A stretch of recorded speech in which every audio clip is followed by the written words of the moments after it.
I should tell you, the trail went dead after Romania. Our team found no records of any kind. No name. Nothing. I think they called me 47. That's not a name. So make it one. All right. Agent 47.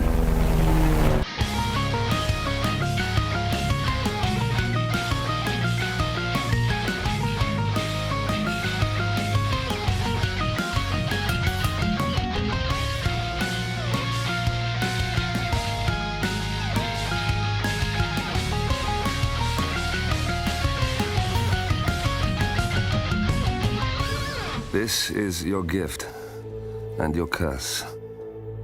Touching lives only by ending them.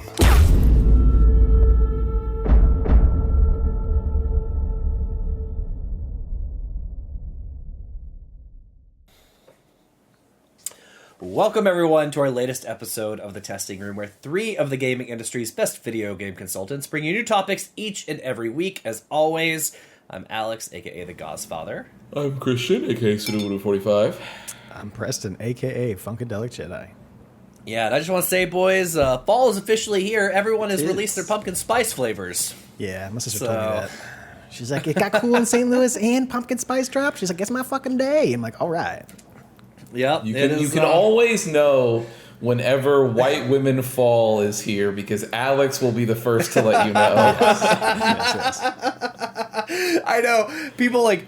a lot of times I go to Starbucks and I'll just get like a coffee with oat milk, right? Like that's it. I don't even really get cream. Also, really quick, but oat milk undefeated. Yeah, but there are times where like I'll get foo-foo drinks and people will give me shit about it. It's like, oh, I'm a basic bitch. I don't even care. Nobody's gonna judge me. I don't give a shit. So. I don't care. Give me a cinnamon dolce latte. You Fuck put yeah, these every time. Pumpkin spice into my veins.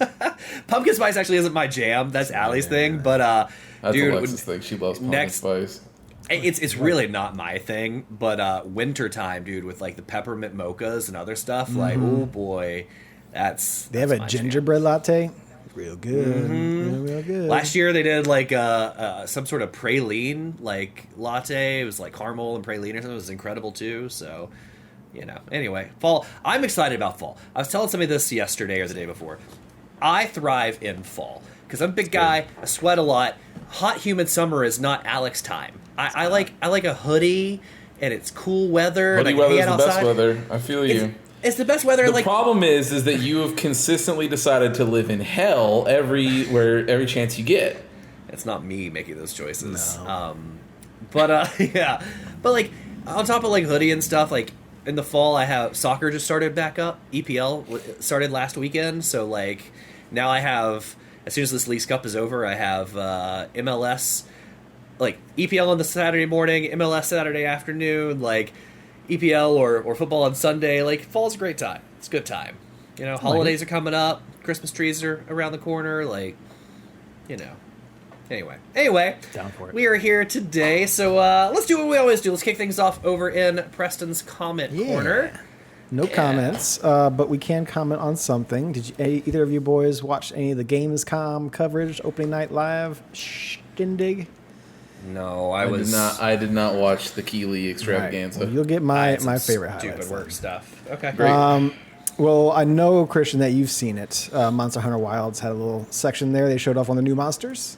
It is this horrible-looking, thin-legged spider, but it has a very beautiful backside because it looks like a giant flower.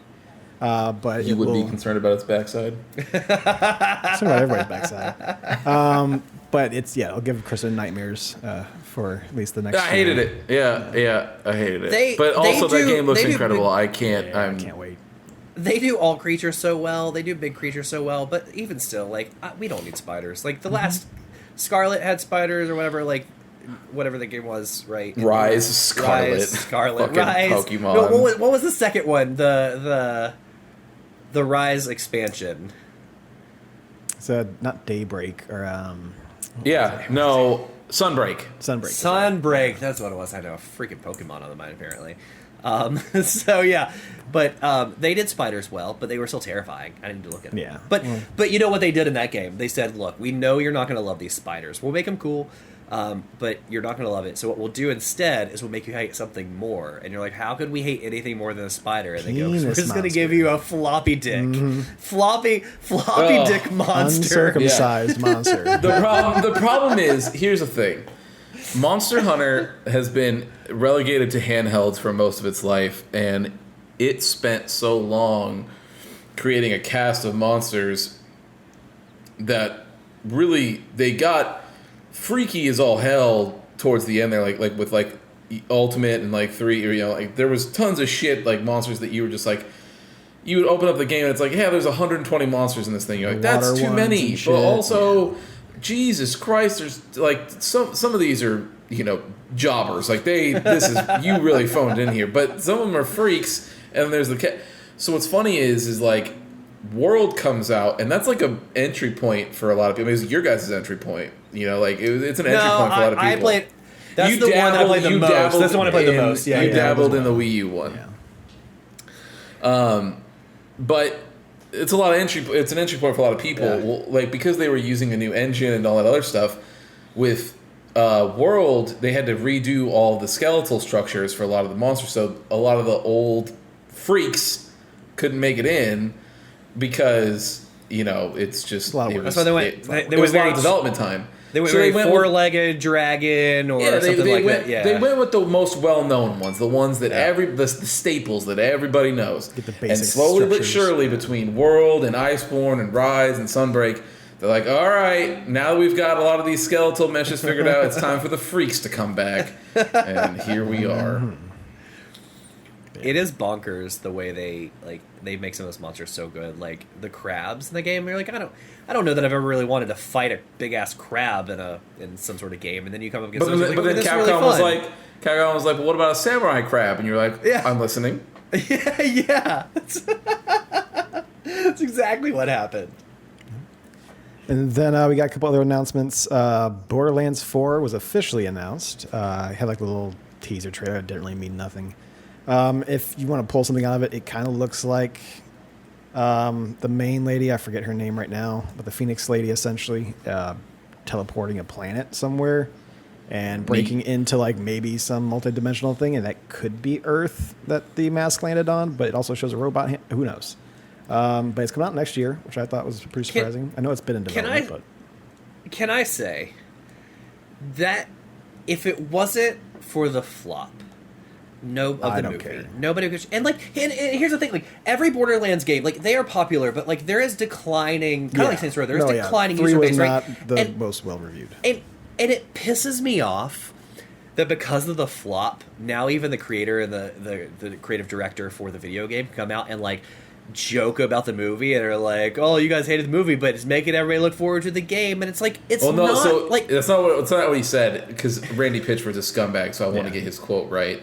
Okay. He goes, so what you guys are saying is you like the video game so much that not even the big Hollywood budget with the biggest, best cast and crew can deliver what we can. Well, great news. We're working hard on the next entry. Yeah, blah, blah, blah, blah, and I would be like, no, they both suck, apparently. No one's saying that. But the media now is like, oh, Borderlands 4, like, and they're trying to push it because the movie was so bad. It's like, don't act like this was a beloved series. Like, the first game was beloved, and, like, it was okay, and, like, there are definitely fans out there, but it's not the greatest game, and it's just stupid jokes, and it's not... So, I'm a big fan of the Borderlands games. Like, even so, I beat 3. I really liked 1. 2 I thought was really good too. Like I was really into Borderlands 2. 3, the story and the writing were not up my alley for sure, 100%. But the gunplay and like the loot system is like on the same level of like something like Diablo, to where it's just like it feeds into that like addiction that I have for that type of loot game. And the gunplay I still think is really good. So, like jokes aside, I mean, I like dick and fart jokes just like everybody else. No, I mean, like, as far as the jokes in the games aside. Sure. It's always been fine to me. Like, I don't mind a little bunch of dumb dick and fart jokes and stuff like that. It's whatever. And I'm one person who actually enjoys Tiny Tina as far as her character. I think she's really funny. I'm like one of the few people who actually do think that. But you know what? It's fine. You know, all that matters is that 2025 is going to come around next year. We're gonna get Borderlands, and me and Steph are gonna have a game to play together. So it'll be a lot of fun. So I'm excited about that. And look, more power to you. I think that's great, right? If that's what you want. But it frustrates me that because of the flop, now that the director, the guy, is coming out like all high and mighty. It's like, dude, chill. I think Randy Pitchford chill out. should go back to being a shitty magician and just leave everybody else alone. He'd probably tell you that he hasn't stopped. You know what? I got a trick right here for you. Right. What about this coin behind your ear? Bang.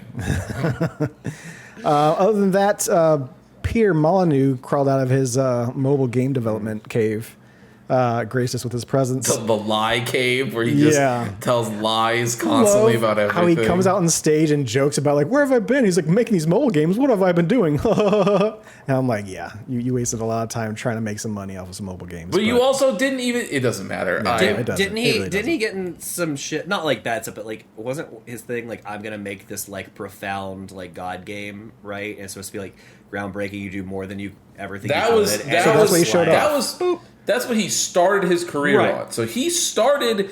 That was the first game that he ever pitched, and then it through all sorts of shenanigans, nothing ever happened. Then he gets to Fable. He lies his ass off about Fable. Then he lies his ass off about Fable 2 and Fable 3. Then he continues his lying streak when he goes to the fucking Curiosity Cube, and he's like, "Who fucking knows?" No, but that's what it was. The Curiosity Cube is like you can get something great in like the first person to get there, get something like life changing. But nobody knows.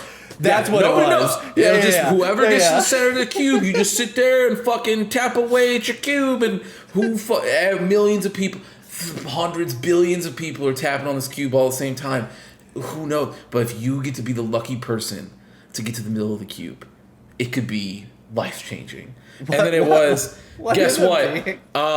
You get to work on our next game or some dumb shit like that. And then it was like, psych, you're a contractor for 6 months and then you get fired or some crazy shit like that. It was so, it's just constant.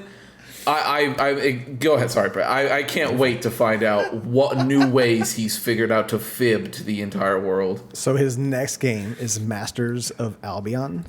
This looks like a mashup of Black and White being like God mode, taking care of towns. Yeah, it's a God game. Mode. But it's set in Albion, so it's set in like the Fable, if you will, universe. And it allows you to take control of NPCs. So like go into it and then kind of go around. Like you pick up your warrior, you go into it, you can actually go on foot with it. It looked pretty rough and basic. I don't know if that's just because it's early access or if that's just going to look that shitty and basic because he's trying to do multiple genres in one game. But both. Yeah, I think it's going to be both. I'm not super interested in it. I'm sure people who are really into Fable, if that is actually tying into it, or if they're just using the moniker name of Albion, since that's more of a mythical. God, that'll be even better. It'll be even better if it's not even tied to Fable. Oh yeah, no, it's going to put Albion in it. The name. Like, Albion is used in things outside of Fable, so I mean, I don't know why you guys thought that. The interview that will come out later will be him telling you that you are basically going to be creating Fable 4. Oh sure. And then what it will be is that I just used the name to get you fucking dorks to buy another fucking one of my lies again. And you could have called it Black and White 3, and probably some people would have been out there pretty excited about it, but I'm sure. Other than that, I mean, I wrote down here. Hey, Preston, what was the pop off like when Peter Molyneux came out? Well, it was Germany, like, so they don't really do that. Oh, okay. So it's like every little thing is like, hey, we got this little premiere, and everybody's like crickets. And it's like, we got this. I'm pretty sure not to get excited at conferences. I think they banned group cheering and chants. Yeah, maybe. It's not a thing they might want to do anymore. It makes sense. There's a lot of other small stuff in there. Is not good. I guess the last one I want to kind of bring up is the first Berserk, Kazan. That is a DNF Duel like spin-off action game. I think it looks pretty rad. So I'm gonna keep an eye on that one when it happens, and then a bunch of other little small stuff of like these days, stuff like that. Indiana Jones, that new game is coming out December 9th. Speaking of Indiana Jones, did they release or announce the DLC for that already too? Like no, they announced Xbox or something. No, they announced that it's coming to PlayStation within less than a year. So 3 months. Yeah, after Phil Spencer was like, we're not going to do it with Indiana Jones. We'll do the testing waters. No. Yeah, they said we're definitely not going to do it with Indiana Jones. That's not one of the 4 games. Blah blah blah. here it is at Gamescom. It's coming out on PlayStation 3 months later. But the best part about that is, did you guys get to see Phil Spencer's face when they did the announcement? Looking at it, Preston. it's just the dude's What? face. No, what happened? Bro, okay, that's just his face. Why? There's Pull no it- reason send a to link in defend the this chat man. so that way Bro, Alex he can literally see is like this. They pan to him during this announcement when it's showing Indiana Jones doing this thing, and he's zero, like dead inside, because you It's can like, tell dude, that's that your the company. Yeah, thank you. Have a smirk on your face or Yeah. something. And he's like, no, Like, just. You have to feign, even if you don't believe in it, which he maybe probably doesn't. Like, you got to feign excitement to say, like, no, guys, our service is worth it. Like, this stuff's paying off. Look at the stuff we're doing. I'm just I get saying, it. We promised great games for the last 2 years, and those haven't really go panned out. back- But this one's gonna be it. Like, Go back to their other announcement, like back when Xbox was still fighting in the trenches before they bought World of Warcraft, and look at Phil Spencer. Anytime a game would get announced, he's out there, he's clapping, he's excited, he's got a T-shirt on that some merch. He's all excited, and it cuts to him now dead. He's got the weight of the purchase on his shoulders right now. He's just waiting. no, it's because he sold his soul to the devil, right? He knows, Yeah, that, like, and he's they're trying to not figure pumping out. good- He's in his they're head. not He's pumping out just good like, content, but he's like, I got all this money now with WoW. I don't. What? I no, don't he's really sitting do there and much. he's in his seat, and he's like, how can I fire half these people in this studio? That's what I need to figure out. That company is going to have a couple of surprise hits, right? Like, he's going to look at Indiana Jones and be like, this is stupid, waste of my time, whatever. And it's going to be one of those surprise hits. And, like, that's what's going to keep people coming back to Game Pass now and again. But it's just going to be, like, surprise stuff when it happens. Can I And they're going say- to look at it they're going to go, sorry, good thing this was up for possible Game of the Year, indie Game of the Year. Let's go ahead and fire that studio. I want another pan to his face the next big show that Hi-Fi Rush 2 gets announced at. Oh, yeah. But Yeah. it doesn't get announced for Xbox. Like, if there's no way, but if it was like Steam and PlayStation, and then they cut to his face and he's just it would be funny because they're still going to try to sell the rights to whatever platform is willing to take that, right? But it would be funny if they purposely signed like some exclusivity deal with Hi-Fi Rush 2 with like. If I was Sony, I'm even- signing that tomorrow. Even pitching if that you like tomorrow. even if you sign the deal knowing that like Microsoft could try and offer you more just out of spite, you're like, no, Oh, hell no. I'm not Yeah, coming no. back to the. No, I like less. All of my employees here don't even want to look at your fucking platform for Yeah. good reason. So We all almost didn't have jobs because of you. Luckily, we got picked up. It's crazy too. Like Microsoft's in some other hot water right now with some devs that have pulled potential releases on Xbox because of the back end support they're getting, which I guess is like little to nothing, and they're having Yeah. like back end problems. And they're like, we've worked with Microsoft for 7-8 months, and it's not worth our time because they're not willing to help. Like, we're just gonna pull our release from there and just go with other people. Mind blowing. But yeah, that's really it. I got Gamescom. They showed off a little bit more of the DLC coming for Persona 3 Reload. Apparently, Joker shows up as a boss battle. So we'll Makes see how that sense. goes down. They've done that with other Personas to where it's like, oh, hey, Yeah. we're playing Persona 5, and you can face off of these characters, protagonists from the other they games. did say that they're going to change parts of the answer to Yeah, we'll like see. so we'll see what happens. Yeah, there. apparently that story was not great, so I'll probably... It was very bad. I'm going to Very dip back bad. into Game Pass just for that month because I didn't pay for it I played it on Xbox, so since I don't... I'll get it on Steam. Okay, if you get on Steam, then I'll just play your copy then. But yeah, other than that, that's all we got for the Comic Corner. Nothing on the YouTubes or Instagram. So we can start off our weeks. If you don't mind, I can start off mine. So that's a big one. I have the shortest one Okay. out of either of you. So because you guys have some long ones, so I can just go quick. I beat Trails. Yay, It's Now great. you can play all the games. Yep, 68 hours. It was a long one. It's great. Yeah, it was good. What else am I gonna say at this point? Would you say that it could possibly be like if you didn't like play all the other games, would that be one of the games that starts like its new arc? That it's okay to jump in there if you really wanted to? Yeah. There's still a bunch of callbacks, or just like here and there. No, it's just here and there, but they do a good job of explaining it. Okay. So they do want this kind of to be a new entry point, if you will. Yeah. I would say, yeah, you could jump in here. There's moments where the game does kind of look at you and go like, huh? Like, do you see know that? these names? Yeah. Like a character will say, okay. like a character, Alex, because you played the first one, you remember, but like the Blade Lord from the first game, Low, his name gets dropped in this in like a very quick one-line kind of way. And if you didn't play that game, you would be It's just like, what it is. "Oh, they're talking about somebody," and you just move on. But it's again, it's very passing. But when you know it, you're like, "Oh, well, okay, if you know that person, what does that mean?" And then you fucking, whatever. But it's good. Was this isometric or was it like full 3D? Like how'd they go with the style of this game?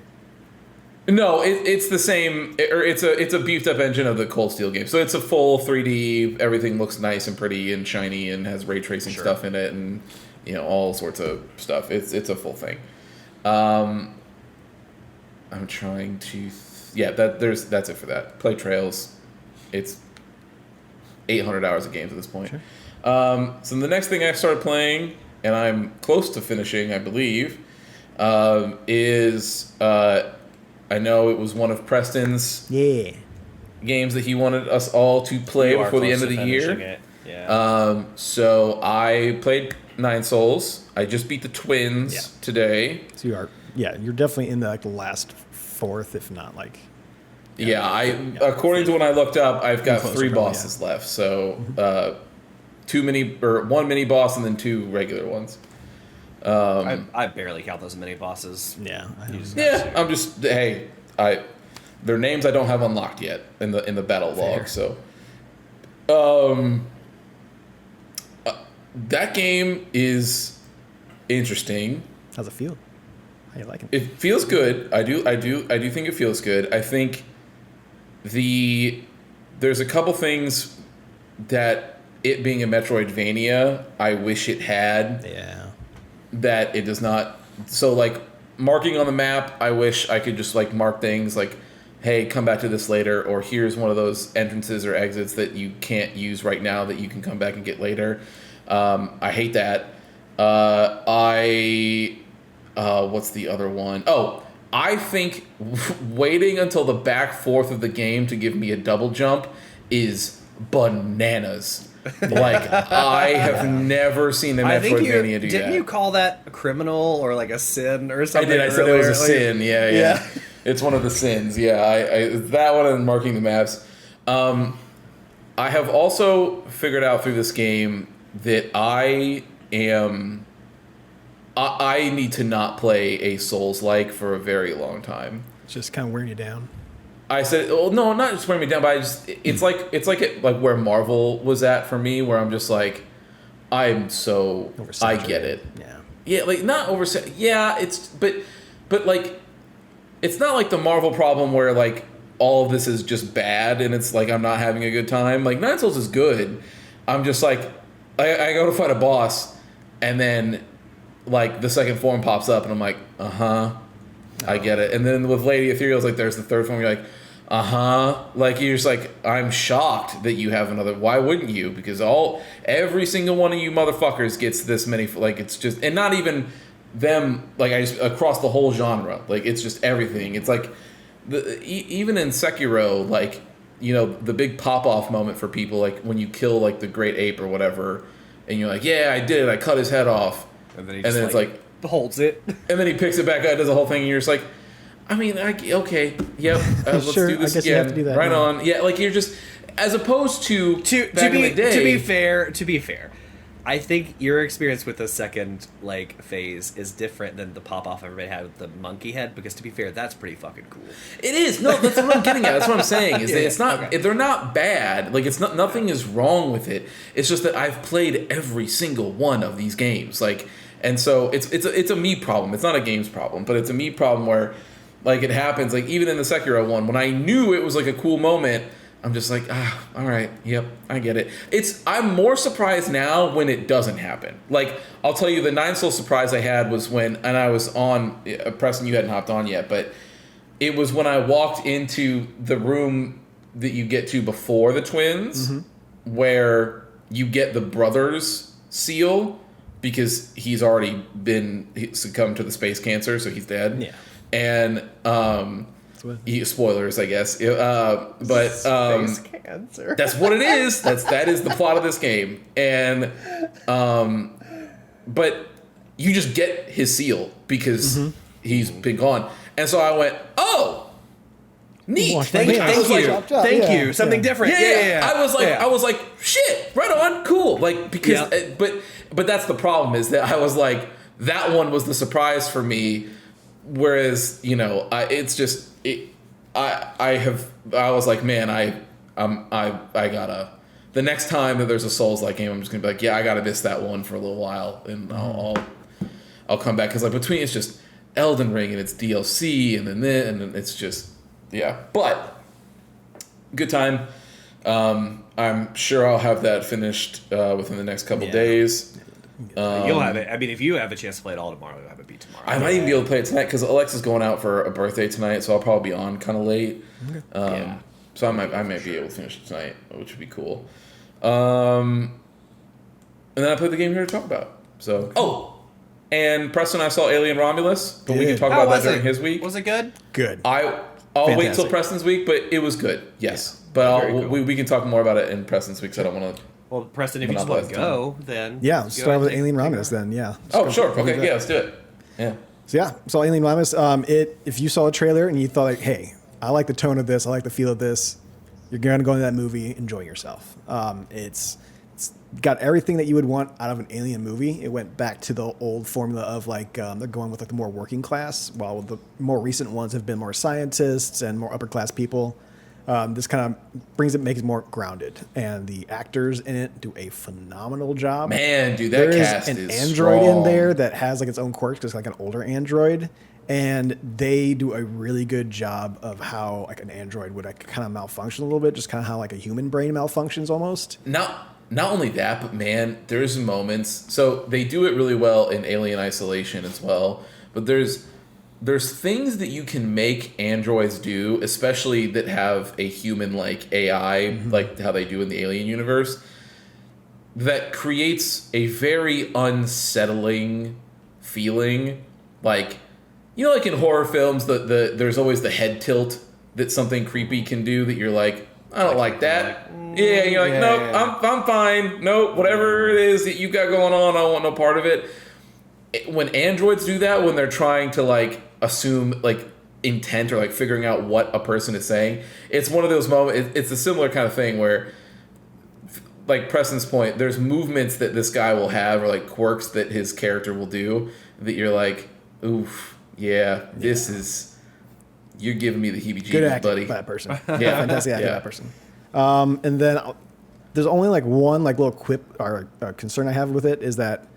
I heard this about a lot of people. It does love its callbacks, and it does love like it's people are like wanted to compare this to like The Force Awakens or Rogue One, to where it's like That's it's a newer take on the Hollywood thing. today, baby. It's a newer take. We're gonna make the callbacks. Someone's gonna say that quote from the other movie, and did that like a couple times. My main kind of issue with it is that I don't want to spoil this for anybody, but there is a character that is at least looks very familiar. When you watch the movie, Alex, you'll know exactly what I'm talking about. But I feel that they could have replaced that person very easily. They could have done a prosthetic. They could have done like an animatronic. I think we could have done just fine. But they end up doing like the whole like implanting face on top of kind of deal, like, but not in the greatest way. To where like I can see it the entire time. Like this looks like there's a screen on the person's face. It does, yeah. And it's very off-putting. And as far as the acting, everything is great in it. But it's just I'm like, okay, you could have gone this a different way, but you did it for the nostalgia, for the member berries, and it may put it down to like a 9.5 out of 10 instead of a 10 out of 10, which it could have been for me. That's because some executive said, we are not going to greenlight this unless we can guarantee some sort of like return on our investment. And they go, what do we do? And they're like, how about this nostalgia pop? And you're like, and it even could be as simple as I think like the director, because the director clearly loves Alien. Yes. Like you can tell that sure. he cares. So it could have even just been as simple as, look, man, I want to get this franchise back on track.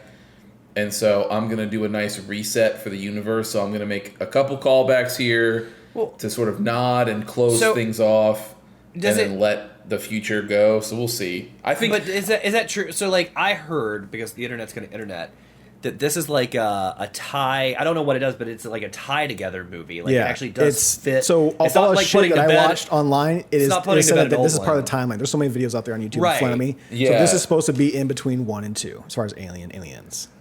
That's what I read. So It's in a like to different your point, Christian, I know area. you said like Some different things are put it happening, to but- bed. Yeah, it's a different area and different things are so what I think they're going to use this for, and I told Preston this when we were leaving the theater, which was my final opinions on this movie will be to see how the franchise goes throughout history. If this ends up being the reset point and things from here are better, then I'll love this movie forever. But if this is the high point in another pile of garbage that they shoot out, They got then- Alien Earth is happening next year. I think it's a Prime TV Like, show.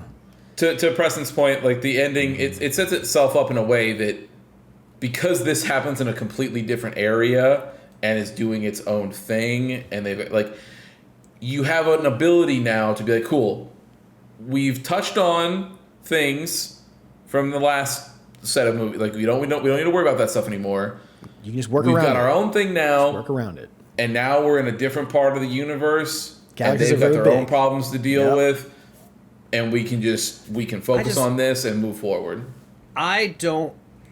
I'm so torn on this. I don't necessarily hate this thing of like let's put a TV show to go with a movie, but like nothing is unique in Hollywood.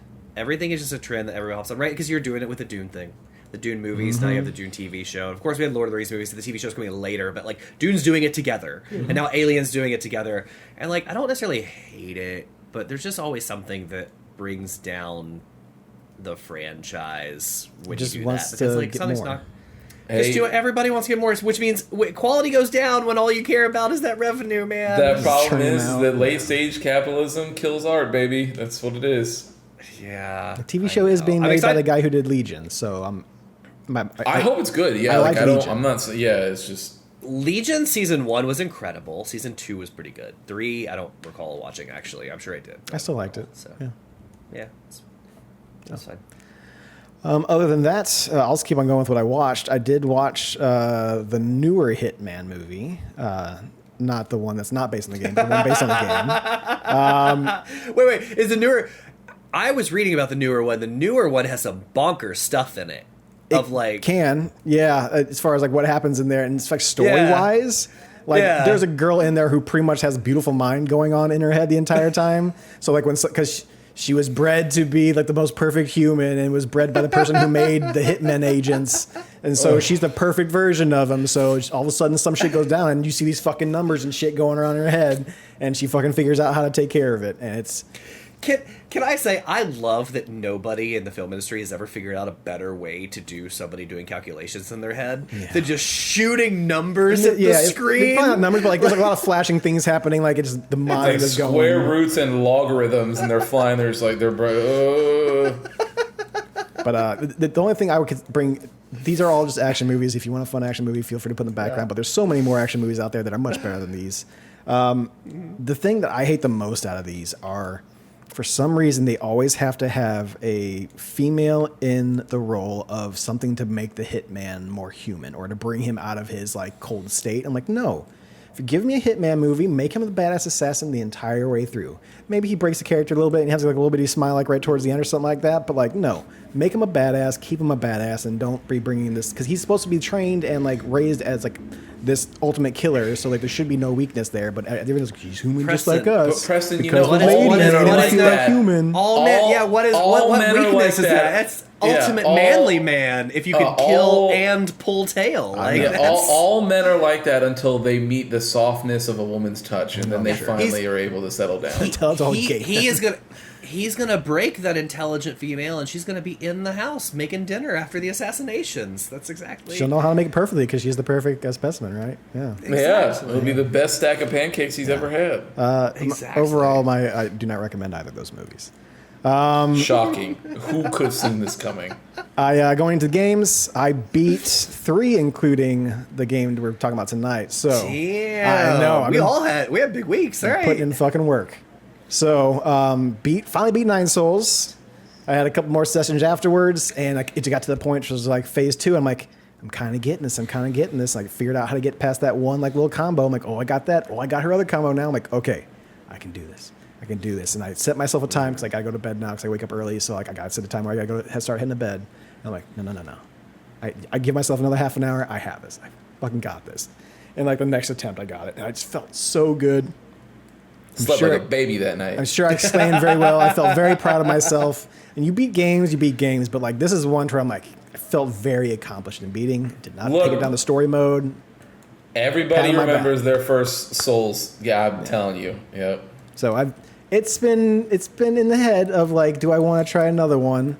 And I'm thinking about if I do, it's probably going to be on some type of portable, but probably my Steam Deck, and just so that way I can go, okay, well tonight I'm just going to work on this boss again. I'm just going to take it over time. It's going to be a game to where I'll play it for a very long time because I'll just want to jump in every once in a while kind of deal.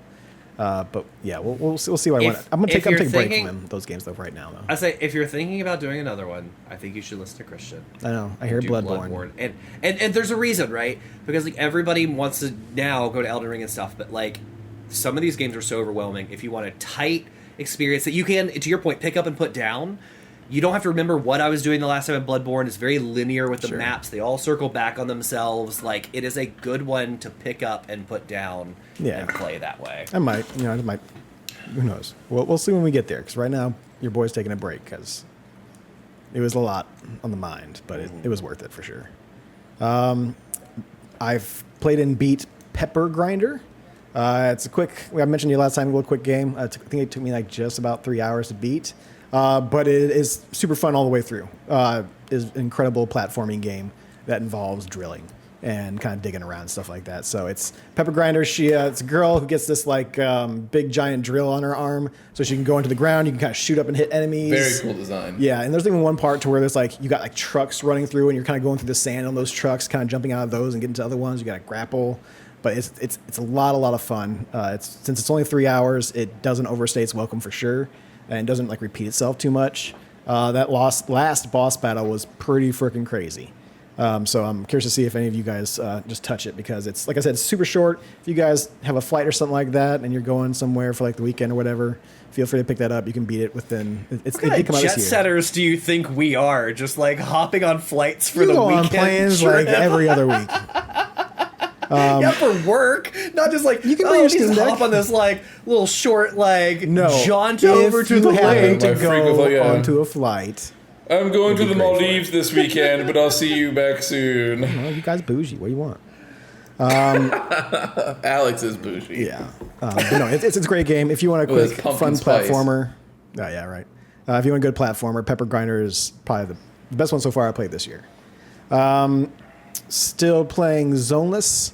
Been kind of picking it up here and there. I'm now into chapter 3, level 30. Enjoying the story, enjoying all that. Played a little bit more of Diablo 4. I think I'm up to like level 15 or 20, somewhere in between there, with my Barbarian, Barda. And we're going through there with I think it's the Hammer of the Ancient leveling build is what I'm using right now.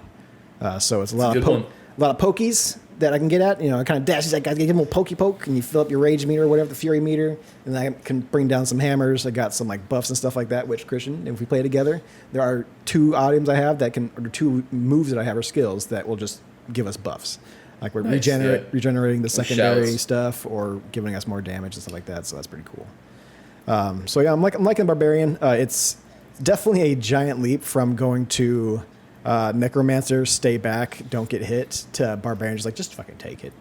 I was playing one of the bosses, and it's just like, you can hit me, just go ahead and hit me, because I'm just building that health right back up, and I'm just going to stand in front of you and take all his hits, and it's like the sliver goes away and comes right back up. And so, unless they're getting me really hard, I'm not too worried about it. And then started up Mini Shoots Adventure. This is a Zelda-like, but it is a top-down shooter. So it's pretty fun. I like the aesthetic. It's a 2-person game, so like 2 people made this game, and it's wears Zelda on its sleeve as far as like the inspiration, because you can find 4 heart pieces to get an extra heart to your life bar, and you're getting upgrades to dash. My favorite thing of this game is the UI for the experience. So when you're defeating enemies, you get like these little red crystals that fall. They automatically go up into your inventory.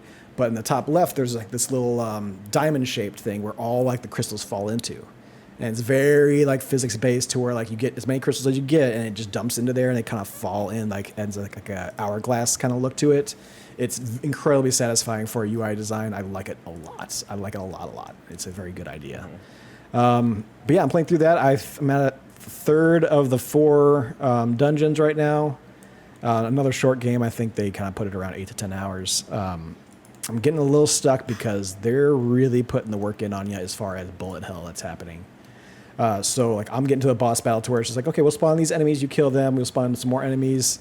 They're starting to get a little bit harder to kill, and they're starting to shoot out things that take away, more than just one blip of my health. So we'll see how long I stick with it. I mean, I got Outlaws coming at the end of the month. I really want to kind of play that, and if I continue getting my ass just like pushed in, because like it's getting to the point to where like the level is just so much full of bullets, so there's not like, oh, I can see I missed a path over here, I should have gone left or something like that. Like, no, I was just fucked in the way that I got all these enemies on this small little square, and I have to dodge, and there's a certain point where it's like, no, I can't dodge. Like there's no invincibility frames for my dodge.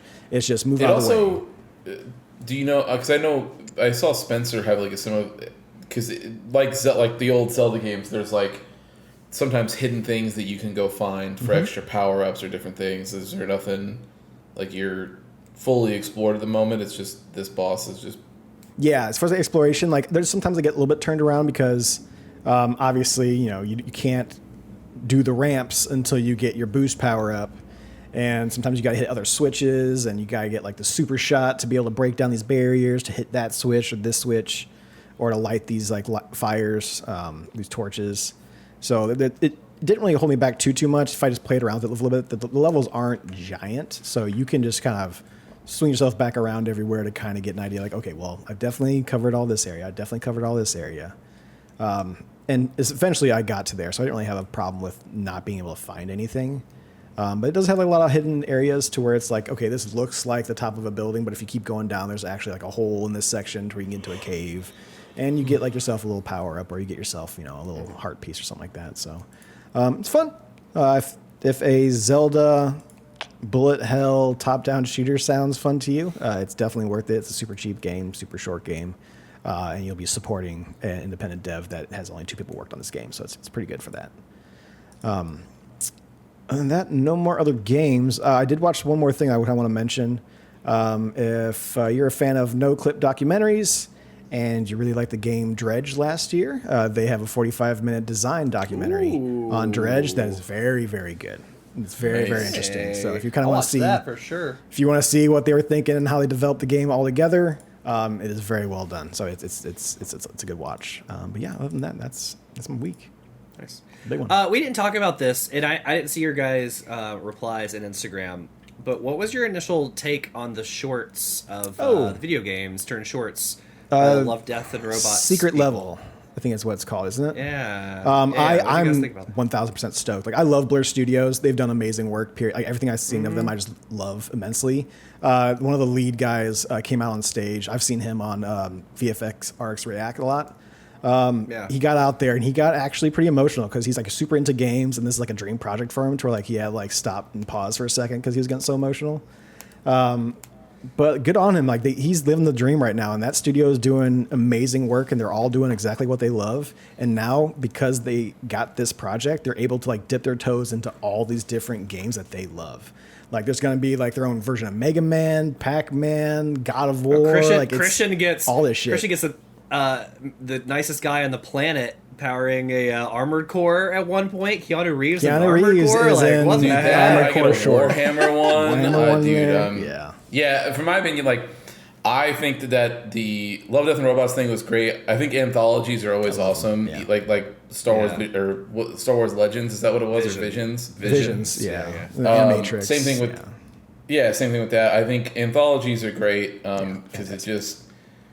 Shorts are the way to do this stuff, man. Yeah. I don't need 2 hours of you trying nice to make your own shorts, story for it. Yeah, like I just don't need it, but also like sometimes it's cool just to get a concept out, right? Like you're just like, I got an idea and I want to get it out, but it might not be some giant fucking You're not going to get the financing for a giant like movie version cinematic of it. universe or some dumb shit, right? Like, But it's they'll just, give you 15, I had a 20 dope minutes. idea, and I don't have to spend time explaining things or doing anything because you should know. If you don't know what it is, then that's okay. But if you do, then I'll go along with that. So I thought Love, Death and Robots. There was a couple ones that I didn't really care, but that's the beauty That's the about point of it. anthologies, right?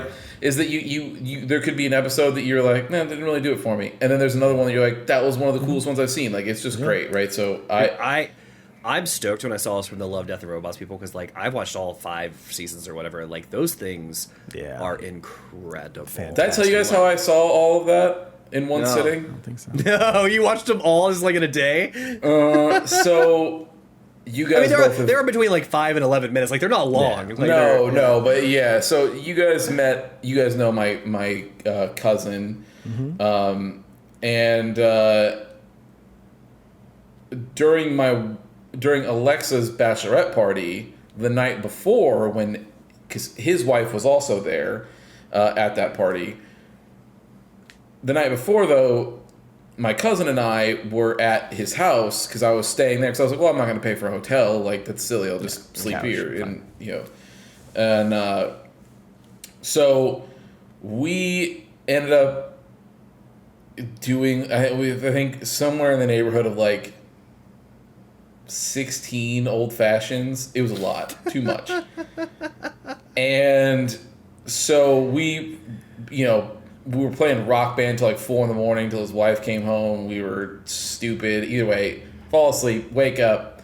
We're hungover. The girls are back at the house and they're having a pool party in his pool for part of the bachelorette party. And we are just like locked ourselves in the basement, turn the lights off, and we're like, oh my God, it's so stupid. Blah, blah, blah. Either way, we were like, let's just put something on Netflix and kick it. I had never seen Love, Death, and Robots, and neither had he. So he was like, do you want to watch this? Like let's just let these play. And I was like, yeah, that's fine. Boom, blasted through all 5 seasons while we're sitting there just like sipping on liquid IVs, trying to not want to die. And it was great. I was like, this is awesome. I'm finally happy that I got to go see all these. So yeah, it was a good time. So when I saw it was the same creators, I was like, well, this is going to be banging. I love the short idea, and I think it was funny that, like, I've seen articles from different gaming news places, and they're like, they answer the question of like, what if a cutscene was a full length movie? And I'm like, they're only they're shorts, guys. I think you've missed the whole point of this. I mean, to be fair, I think Metal Gear answered the question of what if a full length cutscene is a movie, and people were torn. People were very torn. So. Yeah, I would love to do like a retrospective one day on Metal Gear. I'm still one of those people that like, I go back and think about Metal Gear Solid 4 and sitting in a 2.5 hour cutscene. To kick it off, to start it off. No. But I'm saying there's one that's just straight up like in the middle of the fucking game. But I remember being on the other end of it, like outside of that cutscene, and being like, I respect the hustle. I do. This is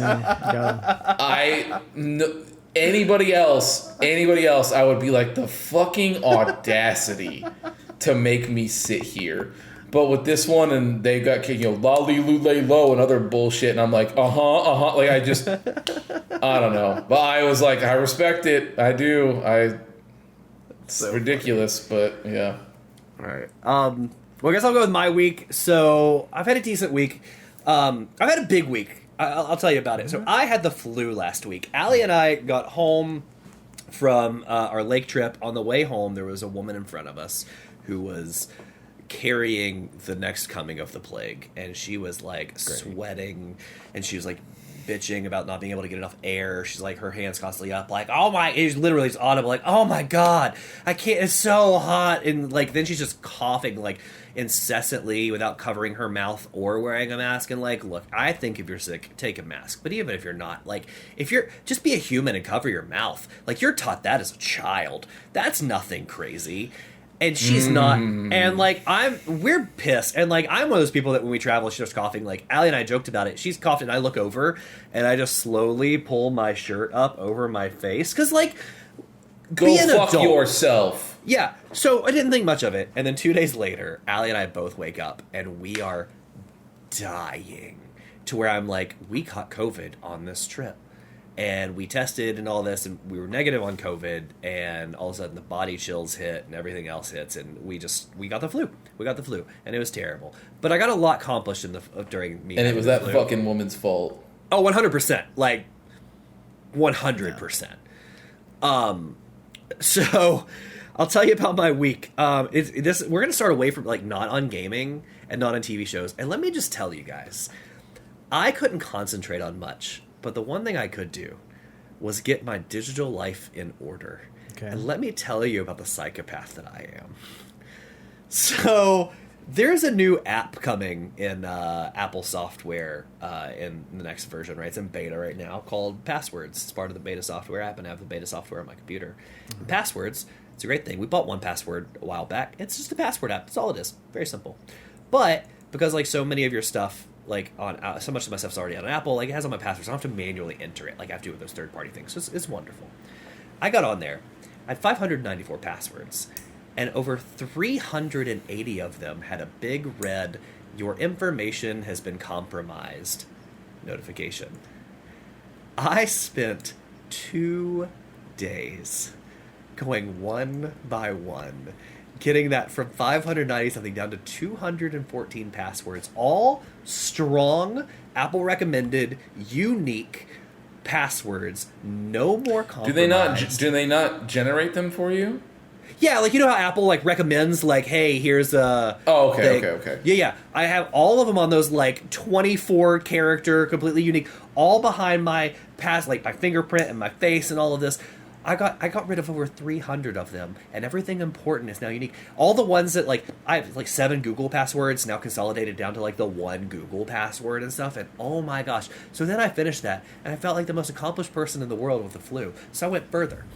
I cleared out all my contacts from people that I don't talk to anymore and haven't needed in years. And then I went through message threads and got rid of my message threads. And, like, I organized email. Like, I have the most clean digital footprint in the world. And it is the That's not how that best works, but yeah. feeling. Still out there. It is the best feeling. Everything is wiped out. And, like, anyway. That's what it is. I'm very proud of you. Thank you. Now, while doing that, I needed something to watch. So what have I done in the last week? I've gone through 64 episodes of JoJo's Bizarre Adventure. Yes! Yes! So I am on my way to catching up. I am mid-season 3. We are catching up. I even watched some today, so it's still continue on. But I just was like, I need some, again, I can't concentrate. So, like, let's do something simple. It's not a new show. Bam. And, dude, I have been plowing through that show, catching back up. So, that's the watch side and stuff. Aside from that, I also had a big gaming week. I beat a game, I've almost beat a game, and then I started a new game, besides the one that we're here to talk about tonight. So, we'll start with the first game. The game that I beat, Still Wakes the Deep by the Chinese Room. I will just say, this is Preston's absolute nightmare. Thalassalophobia, Preston, I think the word is. Oh, yeah. So, Thalassophobia. this game takes place in the North Sea. You are completely surrounded by water. You're drilling. I'm joking. I can't say that. You're drilling, and fuck yourself. It kicks things off, and they hit something. Explosion happens, and all of a sudden, this turns into a horror show. And there are multiple times, like, so let me say, I like the Chinese Room. The Chinese Room is not for everyone. You guys may remember the Chinese Room for a game that I love, which was Everybody's Gone to the Rapture, which was a 100% walking simulator. This one is not a walking simulator because you run, but it is a mix between puzzle and sim, like run sim. Because this one, like, you don't get guns, like, you're not attacking enemies, but there are chase sequences, you are running, and you can, like, use diversions to throw stuff.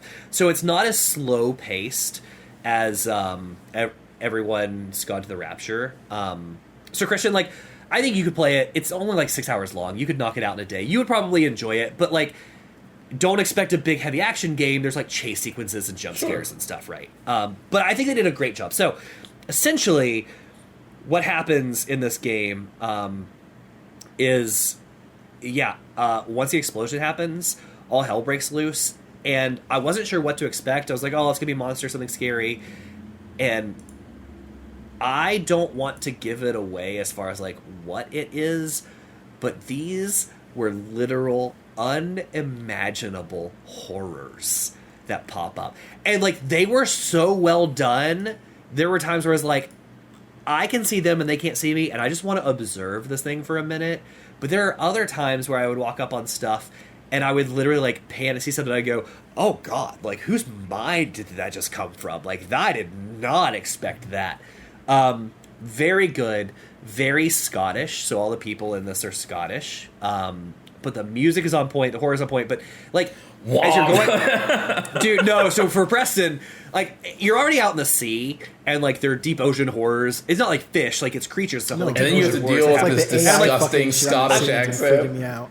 So I'm like, it's not Preston's jam already. And then I get halfway through this game, and they're like, hey, for XYZ reason, we need you to come like meet us, help us out over here, and you can't go across the top because of reasons. So we need you to go through the legs of the Scottish silos or whatever. Yeah, and go through the legs of the oil rig.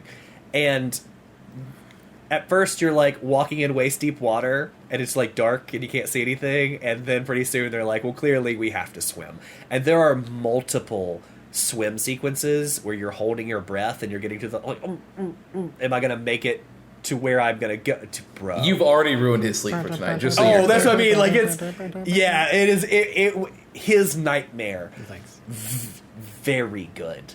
Music was on point. Acting was fantastic. So if you ever find a day where you just want to knock out like a 6-hour game, just knock it out. It was. I was good. hoping So that you were kudos going to tell me that you had finished Yakuza, but No. So but when I was feeling sick before I actually knew I had the flu, I spent an entire day in Yakuza watching TV with Allie playing Mahjong, just trying to win at every table for no reason. no. So the next day I was like, I want something to play that's not Yakuza, so what do we and we did Still Wakes the Deep. And it was good. I beat it, like it was so good I beat it in a day. So yeah, that game was super on point. It'll make my top 10 list. To be fair, like I loved everybody who's gone to the Rapture. This is that, but faster paced. Sure. Right, and it's a good. And actually, I think it tells a better story as well. But music was awesome, so great. Second game I've been playing is this was a weird one for me. So like, once I beat Still Wakes the Deep, I was like, I'm in the mood for something else that's narrative driven. But shorter, like more condensed, that I'm not going to spend like 100 and something hours playing like Yakuza. And I didn't want something too big because I knew like Black Myth Wukong was coming out soon, and like I was going to definitely dive into that. So I see this game popping up online called Lorelei and the Laser Eyes. Mm-hmm. I've heard of this. And I was like, I saw reviews, it's like 90%, like game scores have it really high, and I was like, oh shit, okay, let me look into this. And boy, so before I even get to the game, I start finding out what this game is, and I think we've talked about this, but you guys know, like, for fun, Allie and I do a couple things. Like, when we're home for date nights, like, we'll do puzzles, and we'll do things like Hunt a Killer. And for those of you that are unfamiliar, Hunt a Killer are those, like, date night boxes that they send you where you kind of, like, piece together a mystery and figure out, like, the whodunit through, like, physical clues, online sleuthing, cryptographic puzzles with numbers and words and everything else. Except we go like further, and we do the ones that are like season long, so like 7-8 boxes that can take you, 30 hours to actually like crack on this stuff. So that's what this game is in video game form, and I was amped. Like, I saw that and I was like, let's do it. So I started playing. Let me show you. There's something that happens right at the beginning of this game that blows my mind. If you skip this one area, you can miss a note, and the note is literally like, would you like to read Lorelei and the Laser Eyes Player's Guide? You could miss this. The first thing this note says is, we recommend playing this game in a dim lit area with sound on so you can hear your headphones on, and we recommend playing this game with pen and paper in hand. And bro, like, I know this is going to be impossible to see. God, you guys can't see it. I have nothing but just like just like written puzzles and notes and drawings. I have alphabet. I have Roman numerals, 24-hour clocks, all kinds of symbols just for days. And like, when they say we recommend playing it with notes in hand, they're not kidding. Like, sometimes I figured out puzzles right off the bat. Other times, it took me hours to get to a place where I go, this puzzle that I had now has a key and I can go back and solve it. There's still things I've written down that don't have the answer for it yet. It's bananas, but it's incredible. So the game narrative so far is not straightforward, right? So it's a mystery. So I don't know where we're quite going yet, but the music is amazing. The ambiance is amazing. The gameplay is tight. The puzzles are so well done. This was done. It's an Annapurna game published, but the people that made the game are the people that did Sayonara Wild Hearts. Oh, Yeah. And that game personally was not for me. This game is for me, and they nailed it. And I know people like Sayonara Wild Hearts. I just People love that game, to be fair. Yeah. Yeah, they do. This game's incredible. So, like, you know, it's in our Steam library now. I've been playing it on deck. I'm 75% to the truth, which is 100%ing it, doing all puzzles.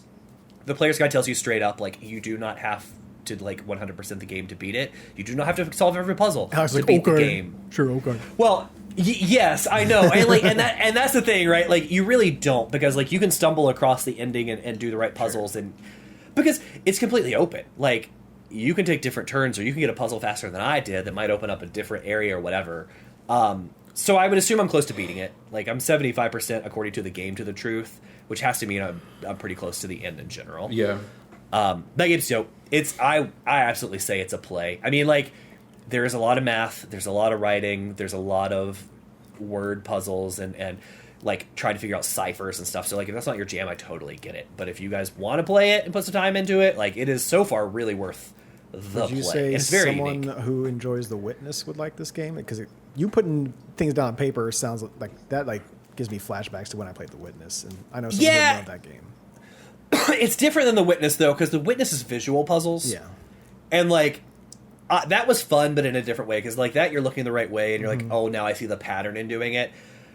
Dude, I've only had to do this 3 times, but there's a couple puzzles I still haven't figured out. So they do this thing in the game to help progression in the castle that you're in, or like in the hotel. They open up shortcuts that open the door to get back to areas you've already been, because there's a lot of backtracking and other stuff, and to make it quicker. So no shortcuts to help you move forward, just to get back. There's 3 puzzles so far I have not figured out. So I brute forced it. So the answer to these shortcuts are always between 0 and 99, and it's a turn dial, and I literally go 0, nope, 1, nope, 2. So like, it's different. Like, there Yeah. are some visual puzzles that are good, like a couple that I nailed, but there are others that are legit. Like, I just wrote one down the other night in the hotel room for work because I didn't have my iPad Apple Pencil with me, and it's literally 3 Roman numerals, but like big, like 1847. So I was like XCM, XVDL, X11, right? And there's like 3 of them, but they're upside down and backwards. I don't know what the fuck that means. I have no idea what that means. It's just there, and like, it means something, right? So like, if you're into figuring it out, yeah. So if you're into like spending time just trying to figure that stuff out, like, I have spent 30% as much time staring at my iPad about the game as I have staring at the screen playing the game, right? So Yeah. I can't say The Witness this would be your jam, because like those are different types of puzzles. Yeah. But maybe. I don't know. Maybe Right. it's. I think if you unique. like puzzle games, you'll probably like it. You know. It's a unique Yeah. puzzle game, right? And the Reddit community, like, there's a couple puzzles, or one puzzle I looked up after I've brute forced it, and it was like, how are you supposed to get this answer? And Reddit, like, is pretty good in the community I've seen, where people will like give hints or say stuff in riddles that might help you out, but not tell you the answer and still let you figure it Yeah. out. So like, that's kind of cool, right? Like, nobody's out there just saying like, I mean, Game Informer, I'm sure, is out there just saying, here is the answer to all of these, but Rest in peace to Game Informer. Yeah. yeah, I know. But they also do a good job too at randomizing stuff. So like, you can't just look up a number answer to yours, like, because your numbers will be unique to the when you turn on the game, right? So it might be like you might be able to use the formula that somebody used to figure something out, but like, you just can't look up your answer. Yeah, it's good. It's interesting. We'll see how it ends. But so far, So Preston, like, this is kind of a visual puzzle, and to give you an example, there's one puzzle that we walked up to, and I say we because I was sitting on the couch and said, babe, I can't figure out this piano puzzle. Do you want to try it? Because, again, she does the stuff with me. And it's a full piano that you can click and play, and it said 1963 for 1963, and then there was a space, and it said 2014, and it was, like, written in blood or red paint. And that's all. Like, and then above it, there was sheet music that had a bunch of scales and bars, and then, like, the first block had 2 notes, and then there was no notes, and then 4 notes and no notes, and 2, 0, 2, 2, 2, 0, like 5 and 6 or something. And I was like, do you want to try it? Like, I can't figure this out. So Allie's trying stuff. I'm trying to, like, hit, 2 times here and 4 times there and 2 times here again, and, like, do all this other stuff. And she couldn't figure it out, and I couldn't figure it out. And then the next day I came up to it, and I'm like, wait a minute. There's all these numbers. I see 2. It's like, so let me hit the 2. And then I see a 4, and I see a 6 and a 9. I get it. I was like, but there's nothing in these others. I go, oh, but there is a 0 for 2014. So then I played it, and as soon and like I got it right, and I felt a sense of accomplishment. And then all of a sudden, like, a cutscene pops up, and it's a full blown, like, music track that they're playing, and, like, somebody starts dancing. I was like, you made it worth it. Like, you reward me for coming up with this cool puzzle. But I had to, like, leave and come back the next day to figure it out. So sometimes you gotta rest on it, man. So yeah, and then I also played. So last night, my work day was like 13 hours long yesterday. I was telling Christian about it. It was stupid. And I got back to the hotel and I go, I don't have the mental capacity to play puzzles right now. Like, I just can't. I cannot. I was like, so what I can do is monkey slap things in the face. So I downloaded Black Myth Wukong on my Steam Deck and played that. And boy, dude, let me tell you, this game, It's got style. it has style. And boy, is Steam Deck the absolute worst way to play it. So, like, I put it on Steam Deck, and they're like, how would you like to play? And I said, recommended settings. And they go, cool, everything low. Yeah, everything lowest settings you can do. And still, sometimes, I was telling Christian, like, I wasn't having, like, frame rate drops necessarily, but I was 100% having input lag. So, like, I'd be like, dodge! And, like, sometimes it goes, no, I'm not going to dodge. And I would just get smacked up, and, like, my character wouldn't even move. And I'm like, man, this is not the way to do it. But, to Christian's point, the style, the first 10 minutes of this game, the cutscene that you see to kick it off, blew me away. And then we hit chapter 2 today, and the cutscene for that is a completely different art style. So the first one was, like, full FMV. The second one we saw was, like, old school Disney cartoon artwork and painting, and man, like, it is so good. Every boss has been unique so far. Christian saw me fighting one right before we hopped off and came back to the pod. It was like, and it's trying. Like, I don't know how many times I tried that boss, but, like, it felt good when I beat him, and he was dope, and you earned a cool ability. So I'm loving the game so far. I've read a lot of mixed reviews. In fact, I read one before I hopped on here where everybody says the game looks great. Everybody says the style is there. The cutscenes are incredible. The designs of, like, this, Journey to the West world is awesome.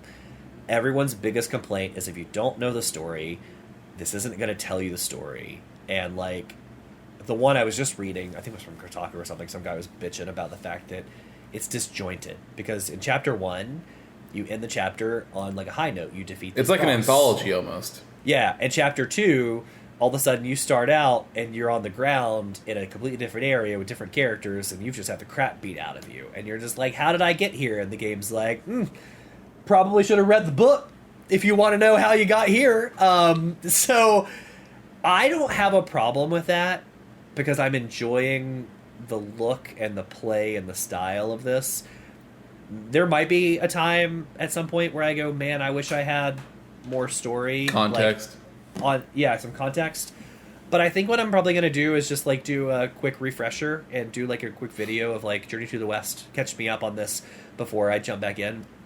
But otherwise, like, man, it's pretty, and it feels good, and it feels fun. And when it's basic. Like, you only have light attack, heavy attack, and, like, all your stances are pretty much variations of that. And you have a couple of magic spells. but it still feels pretty good to like Yeah. even. It's like what I even when I was looking at it today, it reminds me a lot of Bayonetta. Yeah, like it still feels good, like 5 hours in, to get the perfect dodge off and just start slapping somebody up. And like and you have this like sweaty palm feel of like, I know if I get this 7-hit combo, it's gonna end with like a heavy hit stun. So like I get to that 5 and 6 and you see the staff lighting up, but you also see the enemy like rearing back to punch me. It's like, oh no, what's gonna happen, right? And 50% of the time, that's not real. 10% of the time, I get it off and hit him. Of the time. And I'm like, yeah. And 90% of the time, I pay for it. But it still feels good. And I've never been mad. So it's not a Souls-like where I'm like getting pissed at the bosses. I still keep going back for more. There have been times where I go, okay, video game, it's a little cheaty, but, you know, eventually you overcome it and it's fine. It's like, you know, I wouldn't have been so angry that you caught me with that BS move if I wasn't down to 1 HP. That's fine. Next time I won't be down to 1 HP before you pull it off, and it'll be good. Yeah, I really enjoy it. That's my week. That's what I've played. Beat a game, almost beat a game, and then started a brand new one. Nice. So yeah, big week. All right. But otherwise, yeah, we're here for you, man. All right, get Time into for it. Hitman. All right, let's finish her up. This episode of the podcast is sponsored by Comic Headquarters. If you are looking for a trade paperback or hardcover, the guys over at Comic Headquarters can help. Even if they don't have what you're looking for, they'll offer to order it in for you. Visit comichqstl.com today, where you can contact them and order that trade paperback or hardcover that you've been looking for. Or give them a call at 314-433-5449. Let them know that the testing room sent you, and you can get 10% off your order. All right, so we're playing the last 3 levels, missions, if you will. I didn't mean that in a bad way. I No. just was like, yeah, we are. But Christian's only one thing, and it's all right. So last You laughed before anybody did, but okay. To be fair, there was. We'll see what Preston. We'll see what you have to say. But there was one mission where Christian asked me how I felt about it, and I said, "I don't have time for this shit." And he laughed and said, "Man, I thought the same thing during that mission." So all right, we'll see. We'll see how we'll you see what feel. we get there. Yeah. So I mean, to be fair, I felt kind of the same I felt this entire game. It's still good. So we'll start off with Bangkok. It's a luxury hotel in Bangkok. The main target is Jordan Cross, a.k.a. Dollar General Jared Leto. Facts. Yep. And then I'm gonna have to pull this up as we're talking about it, Sure. so I remember how I killed these people. And then it's, I it's did his it. lawyer, I did it like right? I did it like 8 days ago, right, or 9 days ago. It's been a while, so I need to remember. It's him and his lawyer. him and his lawyer. The reason Oh, is yeah, because I there was an remember. actress, an up-and-coming actress that was hanging out with Cross. Old boy. Jordan Leto up in his New York suite. Jordan Leto. Penthouse, and she falls from it. Police say it was an horrible accident. The parents think otherwise, so they have asked us to take care of it. So really quick, Can I want to cut into say? this. Sorry, Chris, can I say we're about to murder 2 people on some pretty sketchy information. This is all So, circumstantial. this is what I was gonna we say. don't actually know that. This, I'm quite positive this dude killed her. He seems like a scumbag. But sure. I did not realize that the ICA was available for vendetta contracts. I think for a little light killing on the assumption of something else. I think it's more of like they felt there was a moral ground to where like, okay, this guy did actually kill it. This lawyer, we know he's also done. But do you shitty know things. how many You times- can't say moral ground to an assassination company. There's There- no also- such there's different thing moralities as for different moral people. ground. but also, I think if that was their basis for this contract, like, oh, this is very Is unjust, so we're very gonna go. loose. Sure. But my thing is well, I'm not saying that. What I'm saying is if this is their basis saying, hey, this is unjust, so we're gonna right this wrong. Do you know how busy they would be? The amount of killings that they would have to go out and do for people who deserved it or Well, somebody who died unjust. We find That is out through this game, it look- is the shadow client who is getting all these things to us. So it's not like That's random fine. parents come by and like, oh, I think someone killed my kid. Or But that's what she this. says. No, but the she, lady during the says, briefing, she says she does we, say that. And she says we think. She never says it is confirmed that he pushed her out that window. Like, No, dude, what it I'm is- saying this in is the- in the the loosest briefing, she circumstantial says- bullshit. In the briefing, we found the Jordan Cross fucking Yeah, right. sympathizer in the chat. No, but in the thing, she says the parents feel otherwise, and that is where ICA steps in. We're going to handle this for them. So in the briefing, she's like, the parents have reached out, and we're going to help them smoke this guy. Yeah. Because of what he did. And I was like, okay. Everything else, it's like a political thing, or like a These people kill a bunch of people in this country, or a region destabilizer. Yeah, dude. Like in all those, I'm like, that makes sense that you got on some assassination hit list. Them's the breaks. Well, the whole thing therapist. Watch, there's your neck. I think the whole thing. But this guy is like, you just murdered somebody. Well, billionaire daddy got him out of a whole bunch of shit. Got him a nice little lawyer and everything to get him out of it, and it's probably. But that's written so on the many wall. people got to die now if that's what's happening. And you know how many people, like, you know, I want to say not RFK, but the other Kennedy in Congress drowned a girl, or let her drown. Allegedly. Please don't cancel us off this platform. But still, there are plenty of senators that have dark stuff in their past where expert swimmers maybe weren't able to save people in cars that went underwater. I'm just saying, there's a lot of rich parents out there that have problems. That this seems like a very loose reason to murder. I don't think it's a people. loose reason. I think that this. I would understand the parents when. I just think it's funny that ICA is like just taking house calls. Yeah, dude, like, thank you. That's probably what I'm getting at. Is I thought it was crazy that ICA was just being like, I got you. Well, the thing is, it was attached and to the billionaire, which is I think what caught their eye. And like, even still, if you want to go on the grounds of like, hey, the billionaire daddy and stuff, like, do you need your best dude on this job? Like, this is like some introductory like mailroom some shitty lawyer stuff. and some fucking indie rock dude. Anyways, I remember how I kill people on this one now, so we're good. We're good. So this one took me the longest out of all of them to figure out how to get into the second part of the building. I walked around everywhere trying to find outfits for people who weren't doing shit. I kept on trying my stories, and they kept on saying, go to that building. I'm like, I can't. We're going to this room. I can't. That's funny. It probably this one took me the shortest. It was like 11 minutes. I think it took me 45 minutes before I finally got on a track that took me there. So I'm running around. I'm doing all sorts of crazy shit, just trying to figure out if I can get some missions started. I got, security outfit. I got, the gardener outfit. When I finally got the security outfit, that's when I was able to go into like the bar where like the, not the roadies, but like the crew is hanging out, the grips or whatever you want to call them, are hanging out there. And I'm just kind of listening on this conversation. I'm like, okay, I'm just listening to the whole conversation. They're talking about Cross and whatever's going on with him and like what happened to the girl. And in strolls in that fucking like replacement drummer. I'm like, oh. So I'm like, okay, I'm gonna follow you a little bit, bro. And he goes out to like the balcony out there to have a smoke. And the balcony extends just a little bit further. So I'm like, okay, toss a coin. He goes and inspects it, take him out, kind of just drag him into the room, take his outfit. And what you do is it's like, okay, well, now that you've gotten the outfit, you need to go and meet up with Jordan Cross. So you go talk to Jordan up in his little upstairs area where he's got, the band and everything. They're above that little section hanging out. And he's like, oh, you're the new drummer. Okay, well, come on in. We're just kind of setting up, and I want to kind of see what you got. So I'm like, oh, is it going to make me do a mini game or something like that? But it's no. You go and you sit down at the drum set, and he just busts out this little drum solo.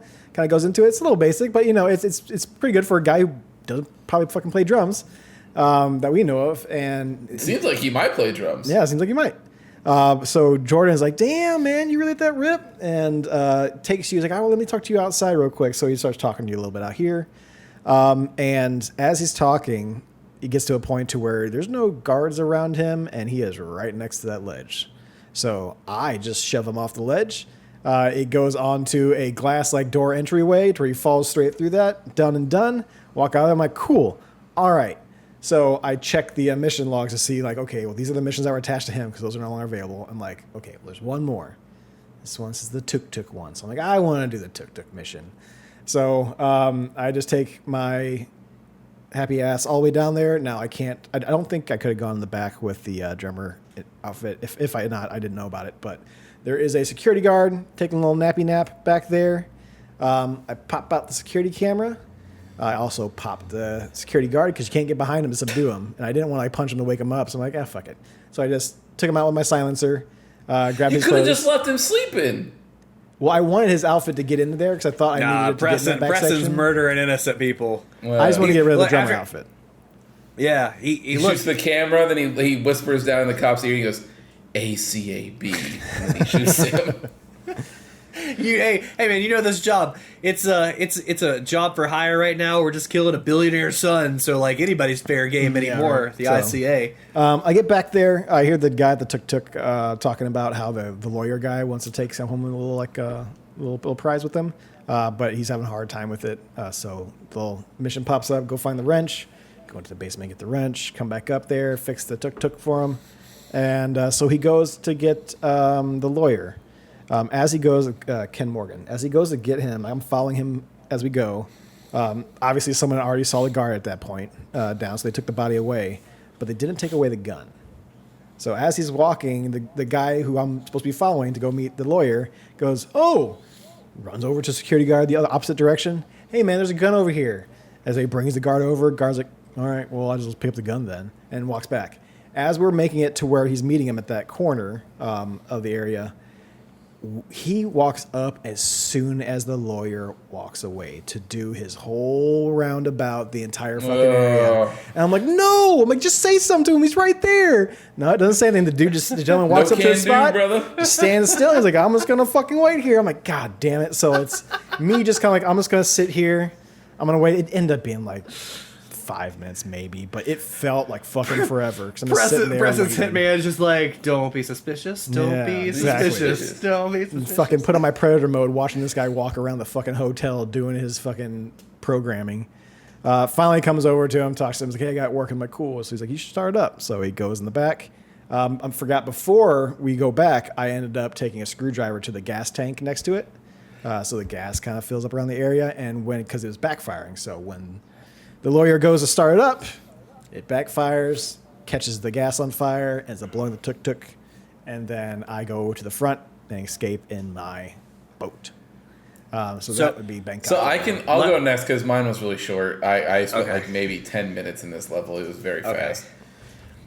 So once again, me just falling my way upwards is the most undefeated way. Okay. So I walk up and I see it's like, okay, go to the hotel. I'm like, no, I don't want to do that. So I walk immediately to the left. I get in, and I am waiting in the bellhop like changing area, like the employee changing area, and I'm overhearing a conversation about how Jordan Cross and the rest of the band trashed the hotel suite that old boy was supposed to be staying in today, so they got to get people to go clean it up really fast and go get him. And so there's these two guys, and I'm like, I need one of your little bellhop uniforms, and I just need to wait for both of you, or one of you to leave so that I can smoke you. And so I'm waiting. I maybe wait like 2 minutes, and I was like, that was too long. I walk over, they're both standing up, and they go, hey, you're not supposed to be back here. And I'm like, knock. Like, I just punch the shit out of them, drag them into a locker, get my bellhop uniform, and I'm like, sweet. I run, I go get him, and I talk to the lawyer, and I'm like, hey, your suite's ready. He's like, sweet, lead the way. And I'm like, I don't know where it's at. And so, but then, the light bulb tells you where you're going. I'm like, sweet, okay, cool. So I head up there to the suite. He walks around the suite, and I'm like, he gets like upset because there's still stains and stuff because it wasn't cleaned all the way.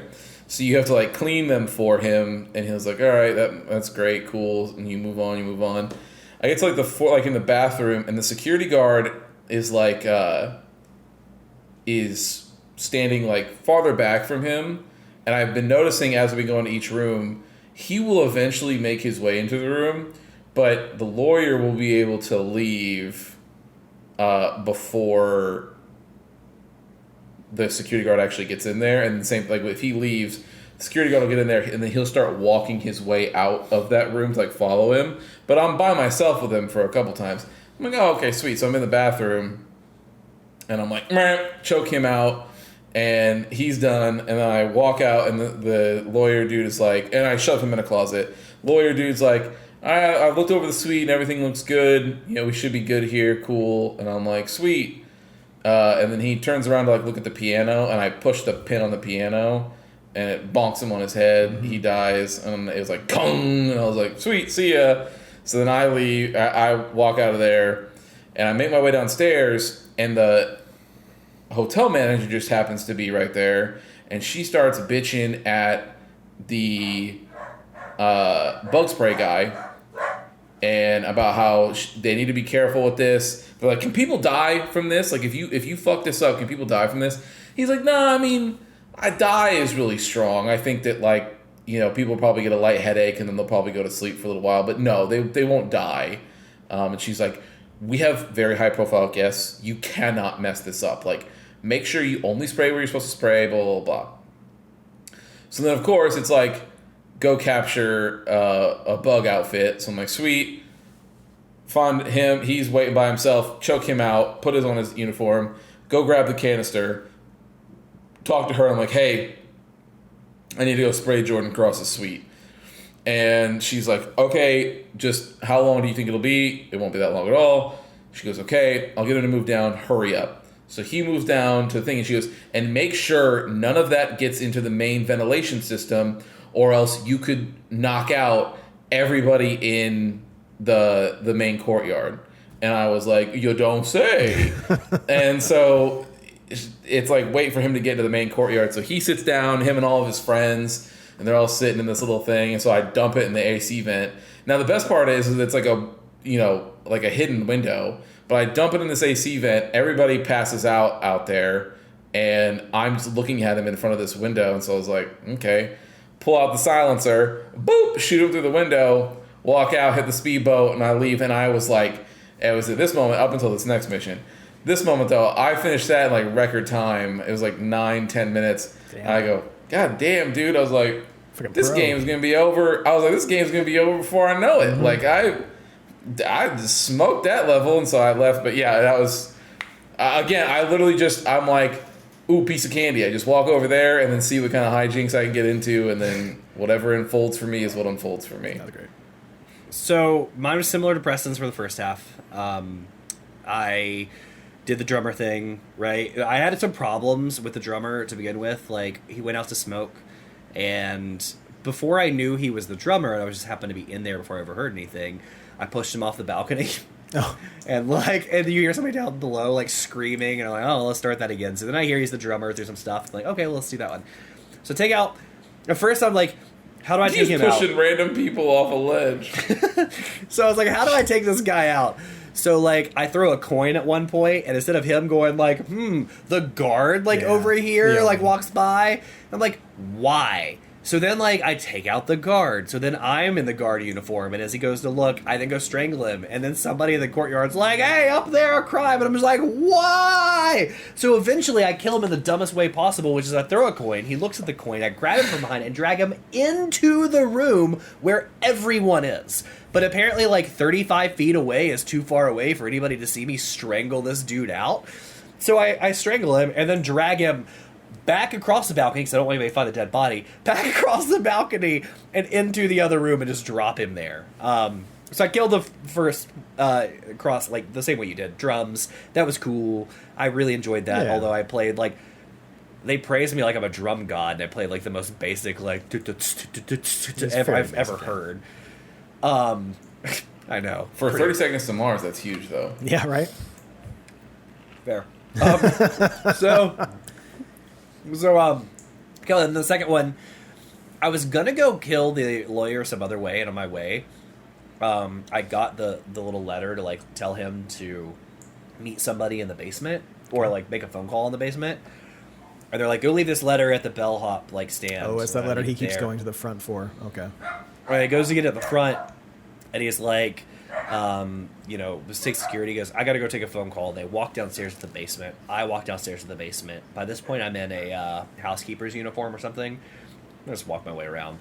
And he tells the security guard for some weird reason, like, stay out here to take this call. And, like, he goes in, he just takes a phone call by himself. So I just walk up and just, like, piano chord him around. Well, I just walk down the back door. I was like, all right, deuces. Cool. Like, not as cool as the drum thing a second ago, but it's okay. I think I made up for it a little bit with the level coming up at the hospital and the military. But Yeah, it was just like basic kill. Okay. Yeah. All right. So from there, we get a cut scene. It's you and Diana in an airport, kind of sitting backs to each other. You can kind of tell that they're thinking that something's up. Someone wants to kill Cross. Wanted to kill Cross to draw out his father, so that way they could kidnap the father, billionaire obviously, so they can get some money out of that too as well. And they're very well aware that there's a shadow client. Like everything's kind of getting connected as far as where we've been taking people out, and all of our previous jobs are all connected. So we find out about that. Diana just kind of is like, "Hey, just heads up. There's some shit going down. Keep your eye out," kind of deal. We cut to Colorado. The ICA has traced a lot of shadow data to this Olivia Hall. She's a hacktivist. I hate that word. So we found her, and she is essentially in a base in Colorado, or at least that's where all the data kind of came from. So in Colorado, there is this training base on a farm that's for a private militia. It's being led by Sean Rose, who is one of our targets. And this one happens to have 4 targets. And then a little bit of extra on top of that. I'm like, oh, Jesus. Boy, does it. This was the one where I literally saw the 4 pop up, and I literally said to myself, I don't have time for this shit. I actually surprisingly got real lucky with 2 of them, and I can't wait to tell how I kind of did it. So I got lucky with those 2, and I enjoyed the level. But when I saw For me, 4 I at saw first, 4. I got real worried about it. I saw 4 and I went, that's a bit much video game. yeah, and then you kill them all, and then there's something else that happens at the end that you have to take care of, which is I thought was crazy. But either way, so for me, I continue on with who we're killing. Obviously I said Sean Rose. He was at the scene where Thomas Cross was kidnapped. We're eliminating him and 3 other militia members. Ezra Berg, who I think looks like Michael Myers, is an interrogator. Penelope Graves and Maya Parvati, who are also part of this militia. I was set to ask you, did you look up afterwards? Is that supposed to be it looks like Michael Myers. Oh no, it's straight up a Michael Myers mask. Yeah, it's obviously cool. It's got to be a callback to it, because other than that, he might just be a weirdo who just wears a mask, but it's 100% looks like Michael Myers. Can I say the biggest miss in this level is not letting you dress up as that guy? Yeah. We've never covered our stupid bald head in this whole thing with a freaking tattoo. That's not true. I've got hats. I've gotten a toupee. I know we've worn hats, but you had the best. You could have put that mask on and walked anywhere you wanted in this place. They're like, no, can't put that on. That's not true, because I had a thing that I used that had a mask on, and it still wouldn't let me into certain. We'll get to it. We'll get to it. So you got to kill all 4 of these people, and then of course there's a little asterisk that says investigate the shadow client here. So there's 4 targets. I changed up my loadout this time because I'm like, okay, let's just change it. Let's see what we got for the loadout options, and I noticed that we had these little white duckies. I remember seeing what these little white duckies do when I watched a Let's Play of it. So they're explosive ducks. It's like a little rubber ducky that's a remote control explosive. What I did is, of course, you get out to the front of it. You can't just walk up into it like you're not somebody who's supposed to be there. So you got to find your way in. This one took me a little long, but not nearly as long as Bangkok. Ended up getting to a point to where I found out where one of the soldiers, the basic ones, was taking a piss in a corner, because I'm hiding out in this little hut, and all of a sudden I see this dude kind of walk into the back corner, and he just kind of does the pose of a dude standing there taking a piss. I'm like, is this motherfucker taking a piss? I'm like, all right. Oh, he starts walking away. I'm like, oh fuck. I'm like, well, I know this game is going to have him keep on going back and forth to this place. This guy's got to have a weak bladder or something, so he's going to be coming back. He has a UTI. He's constantly going over there he and just trying. Gave it a couple seconds. Stones. He went right back there, taking another piss. And I'm like, cool, bet. All right, so he was my essentially ticket in there. So, as I'm walking through, you're kind of getting the layout of it. Most of the challenges or stories I noticed that require you to go into that house. So I'm like, okay, well, let me just walk around here, get these story, get the dialogue to pop up, so it kind of gives me a little more detail on some of these stories. As I'm walking through a little bit on the left side-ish, all of a sudden, Penelope starts walking around a little bit. I'm like, okay, let's just follow her around, see what she's up to. She ends up walking up to one gentleman, tells her bodyguards to walk away real quick. So she has this conversation with this other gentleman. I can't remember what the fucking conversation is. But as soon as she's done talking to that person, there's no one really around us that's facing us. So the one dude she's talking to walks away. The security guard's facing the other way on the other side of the fence. I'm like, both ways? Like, cool. Whip out the silencer pistol, shoot her in the head, take it out, walk away. Like the easiest kill in the world. Like, she handed that to me on a fucking platter. I'm like, you're making this way too easy for me. But I feel like I got really lucky Was with this the that. one that was in the greenhouse? We are outside, so like we're not even in the greenhouse. Oh, okay. So like we're outside. Okay. There's no one like super duper close to us, and her security guards are the probably security guard and the person that she's talking to are the closest. Yeah. But everyone's facing away, and of course you can't hear the silencer. So I take her out and walk away. So I got the first one right out the bat. After that one, I kind of do a little bit more walking around. Trying to get closer to the house, not doing a great job at it. Just trying to find my way in. I see Ezra, the Michael Meyer guy. So like I'm walking there on the front towards the right. I notice that he just makes this pathway up here.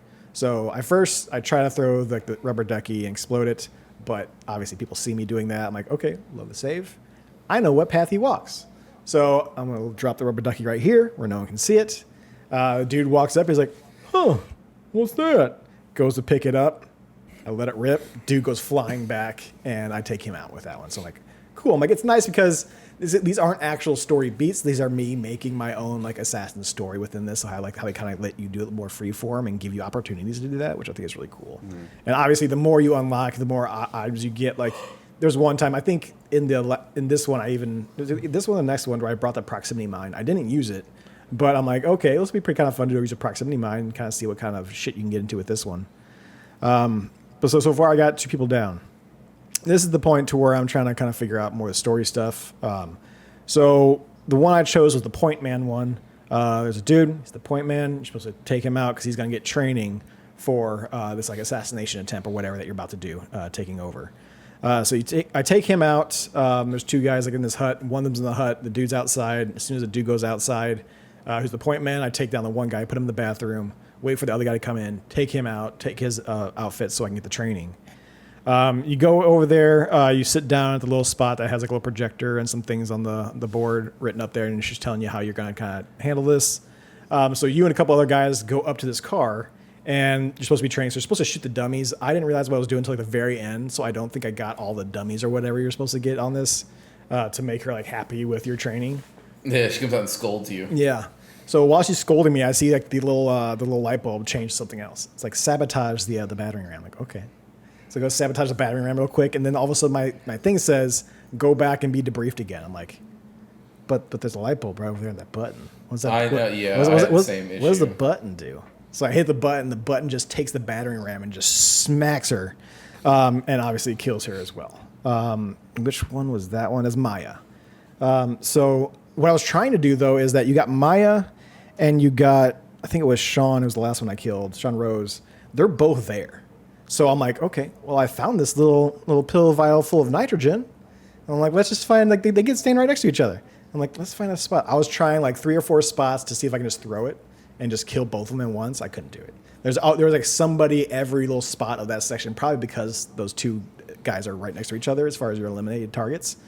So I'm like, okay, well, let's just do what the story says and do the bad. I got them both at once. Did you? Nice. Mm-hmm. Well, since I didn't get Sean, what I ended up doing is I did the overpowered story. You're supposed to rig some explosive gel that he's going to test out. And so I get another outfit that kind of lets me into that area because it's a little bit like higher military grade that you have to go in to get in there. So I get in there. Of course, the dude standing next to the gel has a little white dot, so he's going to fucking notice me if I get there. So I got to wait a little bit on that. I just kind of rig the explosives gel, I guess with the little nitrogens, I think was what I did, to overpower it. And I turn on the Predator Vision again, and of course, Sean is on the other fucking side of the goddamn map, slowly strolling his fucking, wilding his way over here. I'm like, okay, we're going to do this again. I'm just going to wait. He goes to do the ballistics thing, and he's like, fire in the hole, but he's still standing in front of like the fence screen or whatever that's there. I'm like, what are you doing? Either way, it takes him out because I overpowered it, and it just fucking sends him flying back into the fence. Take him out, and then it's like, okay, now you need to go investigate the tornado bunker. I'm like, man, I was just ready to fucking get out of here. I'm like, okay. Mm-hmm. So I run all the way over there. You get downstairs in the basement. I have the higher military gear, so I just got to avoid some people who might notice me. I just knock the fuck out of whoever's down there in that basement. I leave the torture person there, but I knock the military people out. And it's like, all right, you found the door. Now you need Sean's face. I'm like, but I left him all the way the fuck back there. So I'm walking all the way the fuck back there, and his body's already gone. I'm like, how the fuck? And I'm like, oh, you're supposed to 3D print his face? Okay, well, fucking ever. So I'm walking all the way back to the house, go upstairs, touch the 3D printer, hide a little bit because somebody notices the 3D printer going on. As soon as that person walks off, grab the face, and then I go up and scan that now. I'll go real quick what we find here. So once you get through all that and you start investigating the shelter, you see like there's just, it's like that Always Sunny in Philadelphia meme. There's photos, there's lines, there's graphs everywhere. Charlie Day was in that room. Yes, he was. So when you get into Pepe there, Sylvia. yeah, you kind of see a whole bunch of stuff here. You're kind of noticing that all these photos on here are the targets that you've had previously.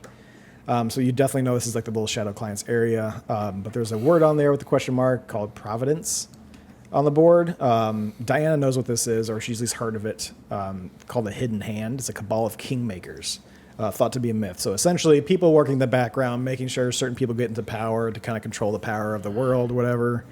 It's like one of those type of organizations.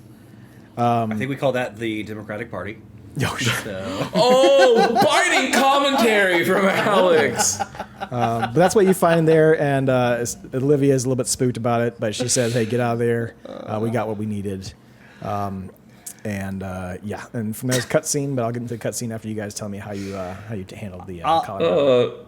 I'll go because I shared a bunch of mine with you. So Okay. I just did them in different order. So I did Rose the same way, got the nitroglycerin, blew him back.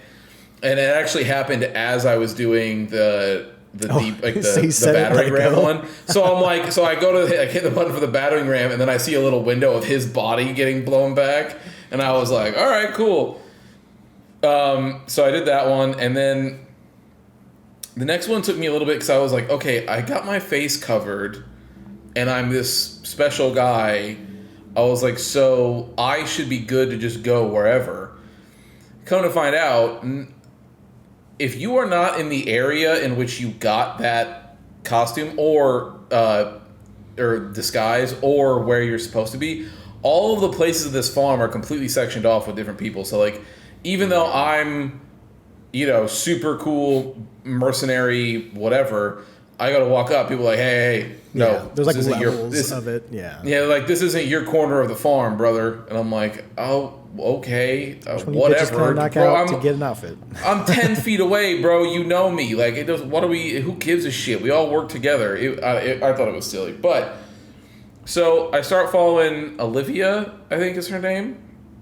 And I start following her around, and then she goes in this greenhouse, and the guards turn away, and she's sitting there by herself. And I'm she's on the phone talking to somebody. Are you staring at the window? Bro, I am like, we are like this. And I was like, so I hit save and I go, there's no way that it will let me do this. And so I put the gun out and I put it like right next to the window. And I'm thinking, surely she'll go, what the hell? Or something. Not a care. Doesn't even blink. And I was like, word, you really gonna let me? So I was like, bink, shoot her, and she drops, and it's like, nice job, 47, blah blah blah. And I'm like, all right, whatever. So Christian's literally like breathing on the plastic, like writing messages in it. Yes, your time has come, and then yeah. So then I do that, and then she dies. So then everybody in that area is like searching for whoever could have done it, and I'm long gone. I'm over at the house. And God, dude, 20 minutes probably I spent in this motherfucker trying to get into this. So what I did was I get into like a little shack, turn the radio on. One of the guards comes in to investigate the radio. I choke him out. I get his disguise. I'm like, cool, now I'm allowed to be here. Michael Myers goes into this barn and he's meeting with somebody to talk about something. Mm-hmm. And I have the opportunity to like flip the breakers off in there. So I flip the breakers off. Dude comes out, like the guard comes out, bonk him on the back of the head, dump him in the dumpster outside of it, and then I go over to the window, and Michael Myers just standing there walking around just waiting patiently for his friend to come back. Natural habitat, man. So I hop through the window, and he goes, hey, what are you doing here? I pull out the gun, bink, shoot him, and then throw his body out the window and then put it in the dumpster with his friend. I leave, and then it's like, go to the tornado shelter. And I'm like, all right. And to be real quick, I was really hoping there would be something more with that Ezra character, because like, they made him look like the Michael Myers. I'm like, he's not creepy at all. He just has the fucking mask. And like, I wish like something would have been like a little cooler about it. But I'm like, okay, all right. Yeah, I really didn't understand the whole get up. But I go just like you, Preston. I go down to the tornado shelter, and it's like, you need David Rose's face, and I'm like, or Sean Rose's face, and I'm like, bro, that was the dude I killed first. Like I was like, I don't even know what I'm supposed to do. And so I ran all the way over there, couldn't find anything. And I run all the way back, I'm looking, I go, fuck this. And I look it up, and it's like, you need to go to the 3D printer. And I'm like, ugh, okay. Oh, okay. So then I was like, that's fine, I won't look up anymore. I'll just explore in this house now, and I'll try to find it. So I'm like walking around, I get into David Rose's room, or Sean Rose's room, and there's David Rose. Ooh, David. I know. Ew, David. Yeah, I know. And so, God, that show's so good. Everybody should watch Schitt's Creek. Anyway, so there's a dude sleeping on his bed, and I, at first, because it was like, you need a scan of his face, and so I was like looking for face-shaped objects at first, and I found a bust of a cowboy, and I'm like, well, this isn't it, but I'm just like walking around with it, and the dude is sleeping, and I got frustrated because I couldn't figure out where it was going. And so I hold the throw button, and it like zooms, like it locks to the guy's face, so I fucking basketball dunk this thing right on him, so he gets knocked out, and I'm like, all right, cool. Then I left him in the bed. I was like, you can stay sleeping, it's just, now you're knocked out.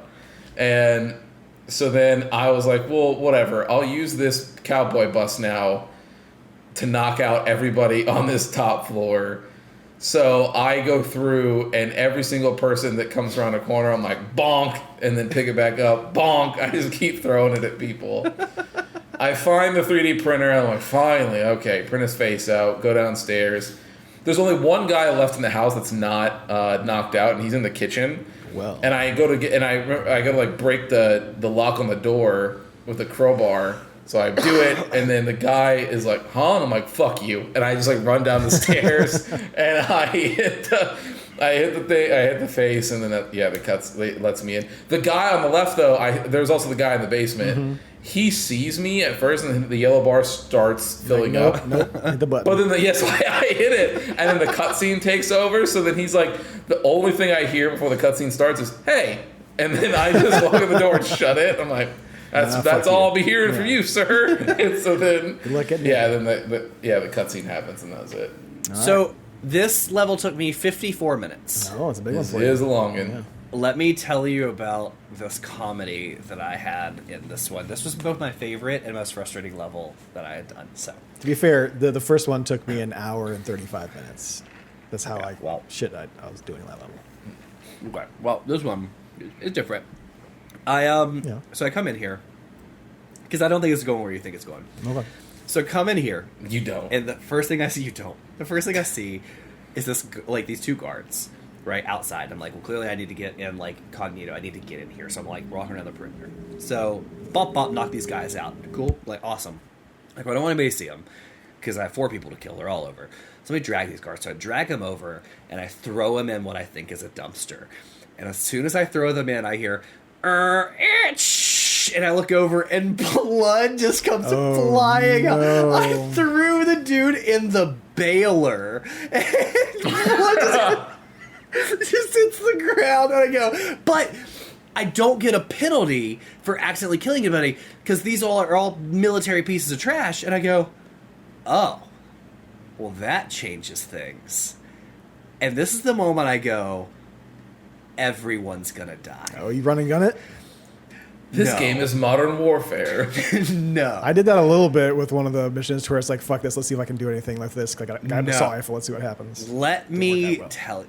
So I grab the second guy, throw him in the baler. Keep walking around, knock a third guy out, shoot him while he's on the ground, drag him back to the baler. Knock a fourth guy out, God, drag him back to the psychopath. baler. Oh my god. I get the guy around, the 4 guys around the perimeter. Imagine the So I walk- investigator that has to see this and come in there just like throwing up the second they walk into the scene. So I walk in and I come into the first area, which is like the little mechanic area, right?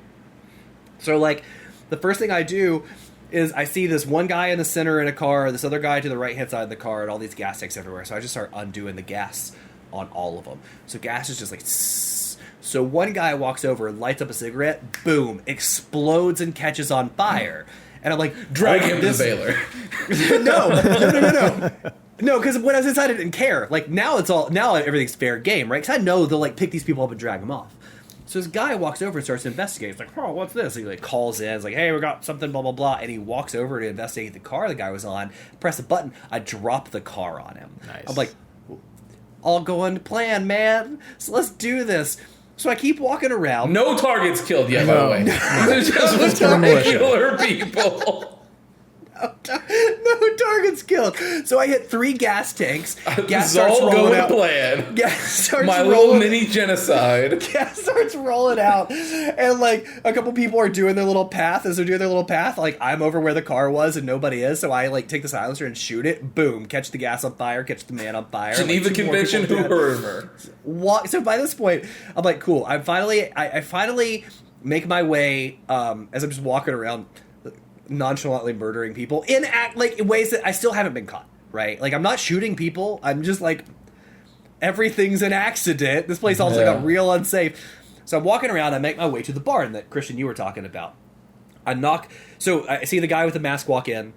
And there's the guy like standing in the window, and I just quickly knock him out. And the guy inside that's not in the mask goes, "Oh, what's that?" and starts to walk around the outside. As soon as he walks around the outside, I hop in the window and then like piano cable the dude with the mask, throw him inside. By this point, the guy walks. My body count is now in the millions. By this point, the guy walks back around, and he's like, "Hey, you're not supposed to be in here." But like the door shut behind him. Like, you're right. So this dude actually do cap, and I throw him inside of the thing too. But now though. Because that was the locked... baler yearns for more bodies. that was the locked barn. So now I have like the fancy get up, so I can walk right into the house. So I walk right in the house. One guy sees me like, "Hey, who are you?" I keep walking. He follows me. I walk into the bathroom, kill him, just leave him in the bathroom. Walk outside to the bedroom. There's somebody walking around. I, too, hit a man with the golden statue and knock him out, except, like, I shot him after that and left him there, Jesus. right? Then then with his blood, I wrote, "The Baylor hungers." So I threw him out the window. These are all terrible people. So anyway, so I'm walking to the house, and I pick up a cell phone and a key card. Then I get, like, the, like, bing little note, and I'm like, what is this? So I follow the story path for this point that then takes me to... I have to change the battery in the phone. And I change the battery in the phone. And then I find out that the main guy is testing an explosive contact for an assassination attempt. So I walk in the barn where he walks into, and he like goes to pee, and he's washing his hands. As he's washing his hands, he sets like... Maybe it wasn't contact. Something's wearing... Oh, it was his watch. That's what it was. Yeah, it was the watch battery, yeah. He puts his watch down, so I just walk over there, and I change it. And some guy goes, "Hey, what's that guy doing?" And I walked out, and everybody's like, "Huh?" And the one dude follows me, so I walk around the bar, and unfortunately, like, he's dead. Now, here's the thing I want to call out. Yeah, another one for the Baylor. Here's the thing I want to call out as I'm doing this. And it's something this game does that's, like, not realistic compared to the rest of the quote-unquote realism it tries to hold, which is... Which is none, I don't think. Well, I mean, when it comes to, like, things you can carry and stuff, but, sure. Like any classic game, if you keep murdering people with the same weapon type, you just keep collecting the ammo. So by this point, my main gun is up to, like, 360 rounds, and I'm like, as soon as I take out these 4 targets and everybody else I can't accidentally, like, it's on. Nobody's leaving this farm alive. So anyway... he walks out, I killed that one guy, and then I see the main man, like, walking outside with the watch on, right? He walks into the barn, and using my vision, this is when the other lady walks up and they talk in the barn, and I'm able to use the phone to remote detonate the watch and kill them both. So I'm like, I kill them both, the first 2 now 3 are dead. I'm like, perfect. So, then I see the hacktivist lady walking around the garden area. That's not the hacktivist lady. She's not here. The data brought you to here. Oh, yeah. Well, the other lady that I have to kill. She's walking around yeah. the garden area, but she hasn't made it to the greenhouse yet. So she's still walking around the outside. So I go to the greenhouse area, and I see this playground of hazards waiting to happen. Oh, good. And I don't know which one. I don't know which one's gonna get her. But one of them's gonna get her. I turn on the water spout and the electricity. Yep. I poison the food. It's Home Alone area. I had poisoned it with the nitrous or nitrogen or something else. Like I actually had like poison pills, not like the little like vomit ones, like the instant death ones. So I poisoned the food, and then like I did something to the generator. So like I'm just waiting. I turned on the gas over there at one point, and I'm just chilling with like the one guy who's also sitting under a tent, and I'm just waiting. I'm like, let's see what happens. What gets her? None of those things got her. What did get her though? He's like nudging the other guy. Hey, poisoned- hey, watch this. Watch this. I also poisoned the water bottle inside the greenhouse. So she goes over, she drinks that, and just what she do? Falls over, dead. And it's like all 4 dead, perfect. I'm like, cool, let's do this thing. Before I leave, somebody notices that she dies and starts to walk over to her and just gets electrocuted and drops. And I'm like, dude, so funny. So I'm like, this is hilarious. It's like going back to the shelter. So then I turn around and somebody tastes the food in the little canteen and they die because they ate the poisoned food. I'm like, I could not ask for anything better. Like, this is amazing. People are dropping like flies. You're like, Baylor, do you see what I have delivered upon you this day? So like, I'm just cracking up. And I'm still like collecting ammo. I'm like, man, we're about to have a good time. Good time. And it's like, go check the shelter. It's like, all right, let's go check the shelter and we'll do this thing. So I don't know what happened, if I clicked on the right story node or I got an audio cue, but I saw or heard very quickly that like, hey, after I went down to the face thing, it's like, hey, maybe there's something around the house that can duplicate that face. And it was like 3D print. It didn't tell me where it was, but it said it was in the house while I was in the house. Yeah, so I didn't have the whole like walk away and came back. Like I walked upstairs and I found it. There was like 2 hackers in there that like the last 2 people in that house, and they're just like, hey, what? And I'm like, nope, pop, sorry. Like this is this. So I get the mask and I walk downstairs and like I'm looking around. I take out the 2 guards downstairs, and then there's the one guy that's like tied up, and I'm like, oh, I should probably get him out or whatever I need to do for this guy. So I walk over and I press the button, and it just overdoses him and it kills him. And I go, oh, well, some things just take care of themselves. So I walk over to the room, and I'm like, all right, let's check this out. We all return to the Baylor one day, my child. So I walk over, and I'm like, sweet. As soon as I see this stupid stuff in the scene, and it says like, make my way for the exit, I'm like, let's do this thing. And I go through the whole cutscene, and I'm like riding high, and all of a sudden, after you like check out the stuff, it forces you to, he just quits. And I had never been more pissed that it let me just run, dude. It let me run this, create a mass grave. It let me run this gamut of like comedy just for fun with like no penalty. Every other one's like civilian dead. This was just like, who cares? Like, take everybody out. And I was gearing up, and then it like wouldn't let me do it. And I was like, this is both my favorite level and my most frustrated level, because like it forced me to end it, and I was about to like go gunplay, like guns blazing out. I was gonna kick open that door to the house and be like, "Daddy's come home! Like, let's do this." He's come home. So anyway, there was lots of Scarface. There was lots of death. I got no points for time, but man, like everyone died creatively. Like not even the people, like everyone died creatively. Kick open the door, say hello to the bad guy, and then just start shooting everyone. Like.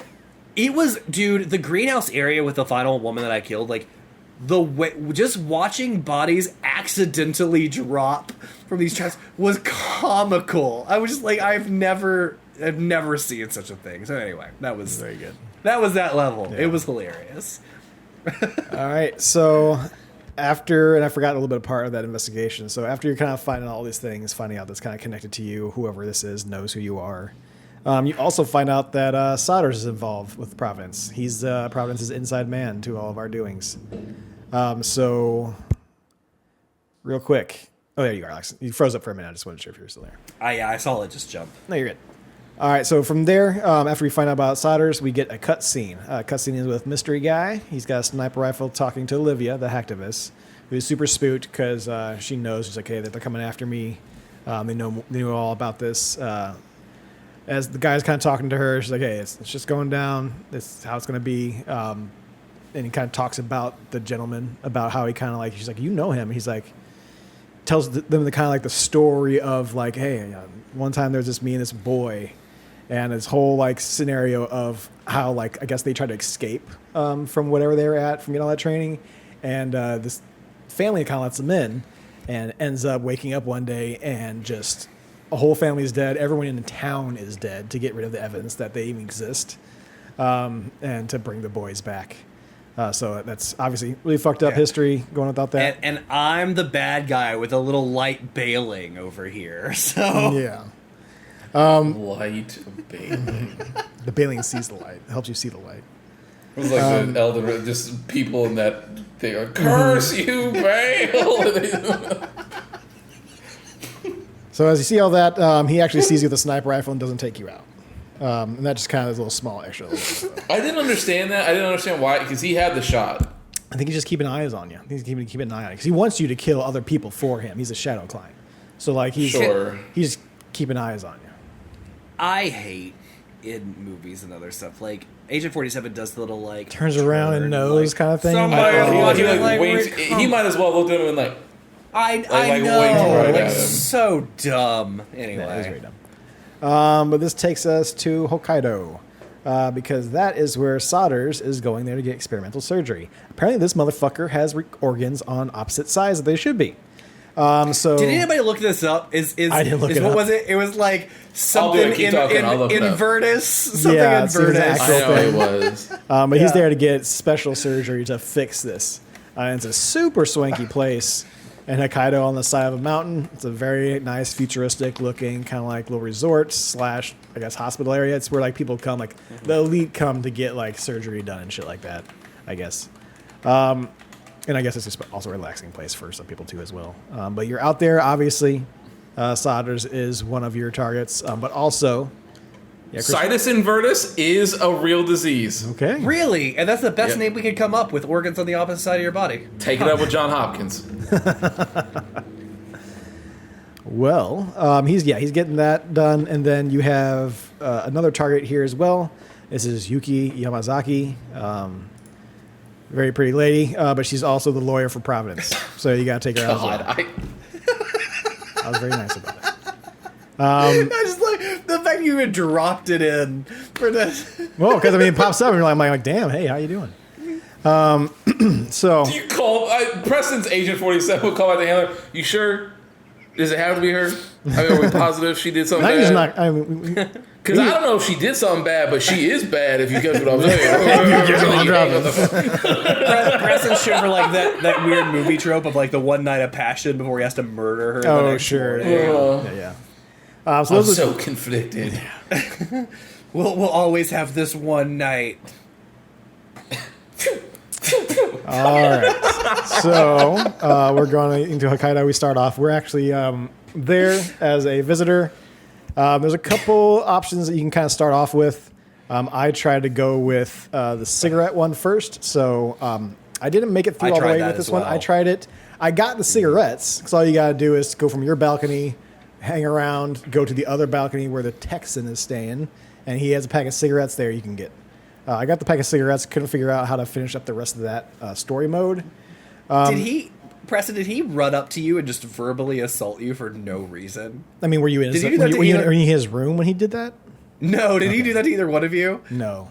So I was gonna do the cigarette thing to begin with, and I walked around the top where like the bathroom is, and like you're just kind of walking around, and he walks up to me, and he's all bandaged. No, is the Texan bandaged up? No, Texan's not bandaged up. So he walks. Okay, so what? I was doing the Texan one, but this other guy, as I'm following the guy in the cowboy hat, walks up to me with his whole head bandaged and goes, "Hey, what are you doing?" And I'm just like, dude, I don't know who this is. And he's like, you have that Krieger or whatever his name is. Helmut Kruger. Helmut Kruger. He's like, you look at Helmut Kruger. He's like, you trying to steal my look? He's like, I spent good money, blah, blah, blah, blah, blah. And just like verbally assaults me. And then I'll tell you more about that one. He just turns around and walks off. I'm like, oh, no, sir. You're getting gotten. You're on the list, but you are now on the list. I'll tell you more about that one because that's how I ended up. Okay. Go ahead. Yeah. Ended up, I finally got a guard disguise. Found one of them off by themselves. I noticed that one of the motions was the Fugi fish kill. So that's like a puffer fish. Oh, the fugu, yeah. Yeah, fugu, yeah. And there's obviously outlawed in certain places because there's some of their glands are very poisonous. If you don't do it right, you can get some of that shit in the food. So we're going to go do that one. So for that one, you have to go down into... Can I just say, by the way, no food is worth dying for at all. No, and people no way do it's that, that and I'm good. not sure... Let's see, fugu. Can't be in better than Japan, pizza. Like, people still do it, but you have to be, like, some sort of, like, special chef that's allowed to do it. You have that's to train, trained and, like, you have to knows how train to under do a it. certain person to do Yeah. it. Like, it's Not nuts. worth it. Not worth the risk. Nope. No. So this one's pretty straightforward. I go down to the kitchen. I see two dudes in the kitchen. Just take both of them out. One of them's not paying attention. Strangle that one. And the other one is there, and I just knock them out. Put them both in the freezer. Taking a nap in the freezer. From there, you got to grab the knife, and you go up to the fish. You kind of do a little thing with the fish. And now you can go up to like the, I guess it's a restaurant area. So you can stand behind the bar. Obviously, I take one of the cook's outfits. So I go up there, and I make my sushi. I do that whole thing, and she's not there quite yet. This lady comes walking up, just random civilian. And it just has a button there for serve sushi. I didn't realize that. I thought it was going to have me pick up the sushi, maybe take it to Yuki. That's not what you do. You say, oh, hey, lady, here, please have this sushi that I just fucking poisoned with some lethal shit. So she ends up dying. I have to reload. Because obviously there's no more poison. Or at least I didn't think you can go back down to get more. So I reload, go back up there, like, okay, we'll wait for Yuki to kind of finally mosey her way on in there. It's the story of my life with this game. I'm just waiting for somebody to fucking walk up somewhere. And she finally gets close up, like, okay, make the sushi, put it down. I miss her walking by, so she goes out the front, talks to me on the phone, talks about her cigarette problem. She's like, I don't need a cigarette. Fuck, I want a cigarette. She comes back inside. I'm like, okay, I'm going to get her on the way back. Okay, get her. Say, yeah, here's your sushi. She's like, oh, yeah. Just like I like it. Just like I asked for. I'm like, that's right, baby girl. I'm the best for you. And I walk back out the other side of the door. She falls down after a couple steps, completely dead. I'm like, cool. One down. The second section is what takes me the longest. I did the Ghost in the Machine story for this one. So for this one, you have to get a surgical system manual for the nice high-end device that's going to be working on solders. So I grabbed the manual. That one was a little more difficult because you have the room that, like the security room that essentially is in, and there's two guards, both have white dots right in front of the doors. So there's no way you can like just, kind of walk past them and then kind of push them out of the way. So on one side, there is like a small section to where no one is going to see you as long as no one walks past at least. So I do the whole coin toss, take them out, no one sees me. Coin toss? I know, I just don't know why that happened. Boston accent. For no good reason. So I put that over there, and as before anyone can come walking by and see the body, I immediately go inside the security room.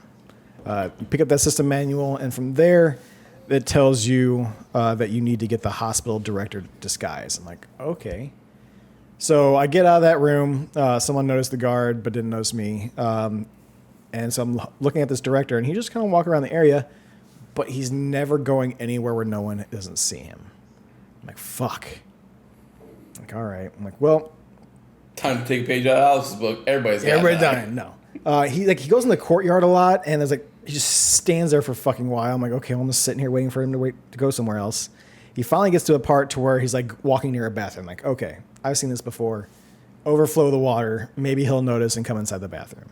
He doesn't notice the water. He starts talking to somebody. I'm like, fuck. So what I do is that as soon as I notice him starting to walk back after talking to that person, I hurry up, open the door, and throw a wrench. So that way he hears that. So he comes inside. I knock him out, take his outfit, and from there it's mostly pretty straightforward. I go up because I can get into the hospital area now. So I'm now in there. I go up into this section where there's the mainframe, and from there you gotta sabotage the mainframe, which really you're just pulling some shit out, breaking some mainframe things, the way you do. And these action movies, how do you take down a mainframe? You just start pulling on shit and fucking making it all work. That's how you break it. Once To be fair, it's not too far. There's some infrastructure that you really could probably break like that. Oh yeah, everything's connected. So yeah. So, but either way, so once you do that, it kind of just says that story mode is done. I'm guessing that if you just let it play out, sooner or later the surgery would possibly start, and that it would just malfunction. But as soon as you get out of that room, there's a little computer right there. Solder's already on the table.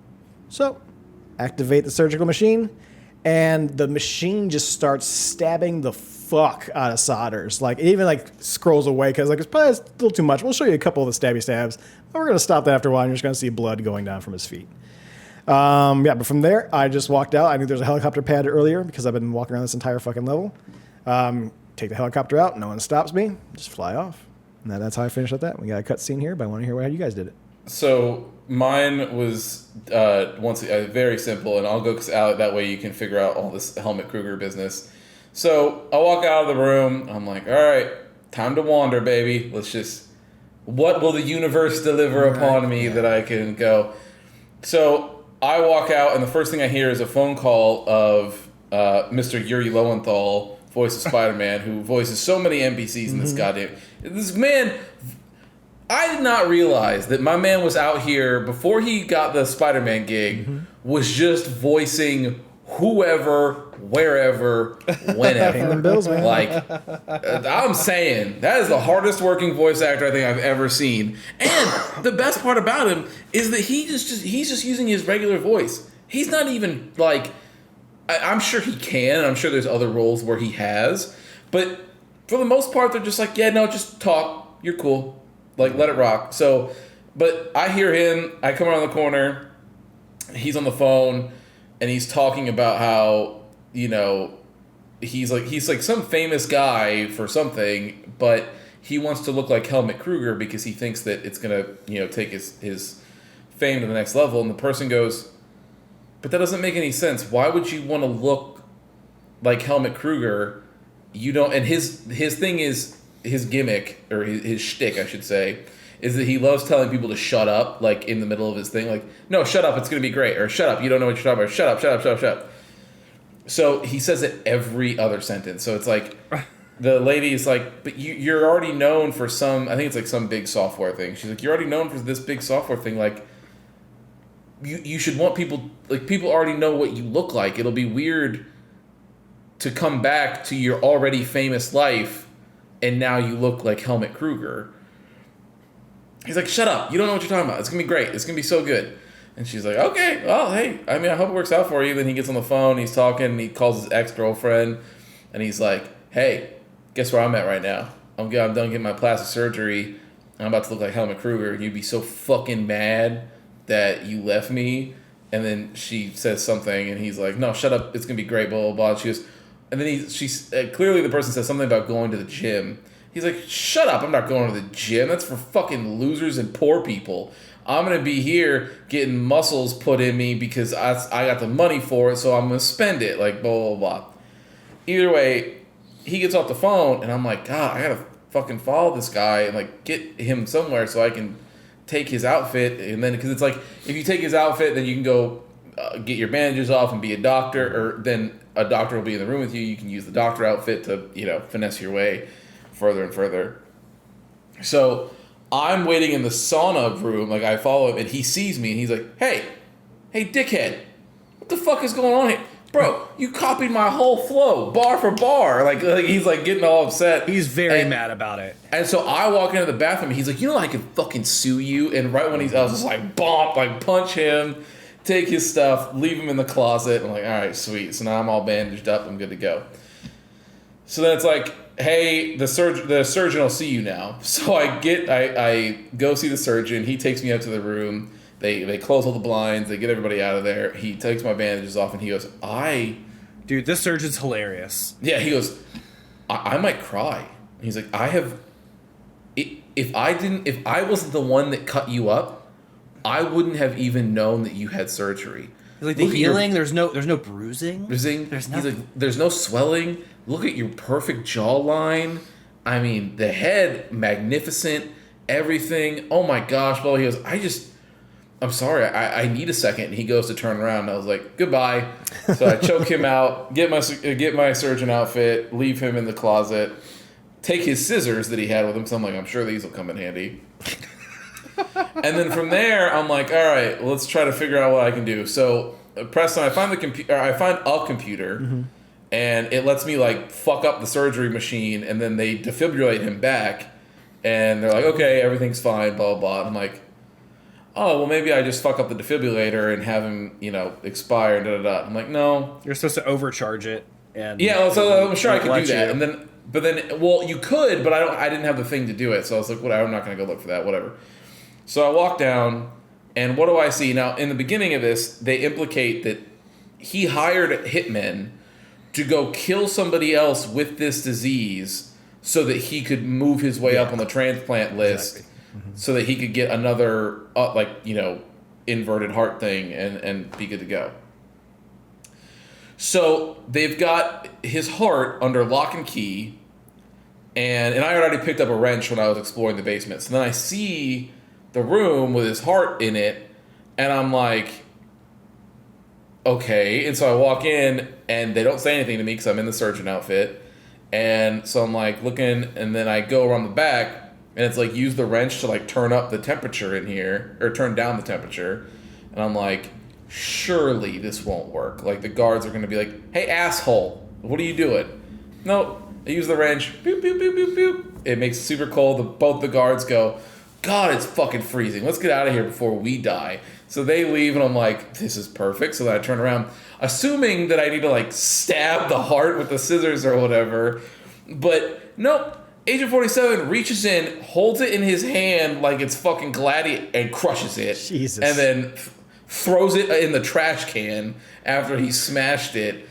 And they're like, the lady goes, well, congratulations, Agent 47. He's not dead yet, but since you crushed the heart and they're never going to be able to find one in short notice, he's going to die on this operating table. So we'll just call that one good. I'm like, sweet. So I leave. I cut out to the basement. I go to walk along, and who do I happen upon? Falling upwards once again. The yoga instructor is right there, and he's on the phone talking about how he has to give a yoga class to Preston's wife. And I was like, okay. And so it was like, it immediately pops up like, impersonate the yoga instructor. And I was like, done. Choke him out, throw him over the side, and Namaste. take the yoga outfit. Yeah, namaste, have a good day. Yeah, eggs and bacon. See you later. I sent him over, and then I find her. I'm like, hey, it's time for your yoga thing. Or no, then I have to. It tells me that I need to go empty out the yoga place. So I turn the hot water on all the way so that it burns everybody, and they leave. And I don't think it burn, but I hear people gets going too hot. hot, and then they leave, and so either way, I go tell her, I'm like, hey, it's time for your yoga lesson. We do some yoga stuff, and then she's like standing right on the edge, and I go, Preston wanted to do some yoga stuff too. I'm sure he did. A little downward dog. Yeah. And so then I shove her off the edge, and then I choke the security guard out, and then I push his body. I was like, my thought was, I go, I should just push him off the ledge with her. And I go, no. And I dragged him into the super hot pool, and then I just left him under with his face just in there. I was like, have fun with that one. worse fate than You put people in a baler. Stop talking to me. So then, as I'm standing there and I look at her, she's over on the edge, like she fell down. So then I look down, and then there's snowmobiles right there, and I was like, yes, sir. So then I walk past right two security guards. I'm in a yoga outfit in the dead of winter, and I get on some snowmobiles and rev it up in front of them like, eat my shorts, idiots. And like Agent 47 really does. He goes like burns out in front of them and then takes off. I was hilarious. But yeah, then that was it. So it was really fast. I think I was probably done in like under 15 minutes. Nice. This one didn't take me too long either, so I did a lot of it similar to the way you did. I did the mask, the bandages, I went and took them off, got the doctor outfit, I went in there, I tried to stab him, and it defibbed him back. I had the right tool to go in and mess with the defib thing for a second, so I turned off the defibrillator, except it powers back up within seconds. So what I was trying to do was run between the two terminals, and you couldn't do it. It wanted you to mess with the mainframe, and I didn't have the stuff for that. So I go downstairs. But I do things downstairs a little differently. So I did walk into the room, and I saw you because I didn't have the wrench though. So I walked back out, and there's two doctors standing over a dead body, taking notes going into the thing. If you listen to him for a while, one guy's talking about he needs drugs because he's on drugs, and he's like, he's also prescribing drugs illegally, so he's talking to like this dealer or whatever. And the other guy's talking to him, and he essentially come to find that like he works there, but is also like a patient there, and to help him with his addiction. They like, actually, I don't even know if it's helping with his addiction. They put a chip in his brain that could like release certain chemicals to like, make him happy, right? And all that. So I get the tool and I zap him, and it releases a ton of stuff into his brain. He's like, I need to see my babies. Oh, my babies. Dude, gets weird. And he walks into, like, you had to zap him like 4 times. He walks into that room and he looks at the 2 guards. He's like, I need to be with my babies. Get out. Get out. Give me time with them. And he's going to the different organs. He's like, my babies. He's like, you look so great. And I walk in there and I'm just like, this is creepy. So I knock him out. And then I walked over and did the same thing to the heart. Because, like, it let me press a button. Yeah. I didn't crush it. It just, like, I hit a button on something and destroyed it. And then the same thing. They're like, sure. Oh, well, he's dead. Whatever. It was very weird. It was very, very weird. And then I walked upstairs. No, I take it back. I didn't walk back upstairs the same way. I went around the back. And when I went around the back, I made my way to the kitchen. I did the fugu thing. The fugu thing was kind of funny to me because I made the fugu and I walk up beside like another sushi chef who like had nobody beside him. And yeah, the woman walks up and she's like, fugu. And he's like, we don't do that. And I'm like, he doesn't do that, but I'll do that. Would you like to try my fugu? And she's like, oh, duh. And then eats it and dies. And you think the guy was he goes, that's why we don't do that. I know. You think, like, that's exactly what I imagined. I assume the guy looked over and goes, see? And I just turned around and, like, walked out the back door. And there was a guard back there. I did push him over the edge and then walked up the stairs in my chef outfit. And there was a helicopter there. And I just go, exit, and just flew off on the helicopter. I was like, there you go. All right, that was not bad. Nice. Very fun. Yeah. All right. So after that, we get the cutscene. This is Diana on a train. She gets approached by the older guy that we saw in the safe scene earlier. That was telling the other guy that all the information's out. You can pretty much tell he's from Providence. He approaches her about the stranger, trying to get essentially ICA to go ahead and do more investigation, take out the shadow client kind of deal. Because he's messing with, obviously, the things that Providence is trying to. He's essentially saying, like, this guy's just trying to create chaos.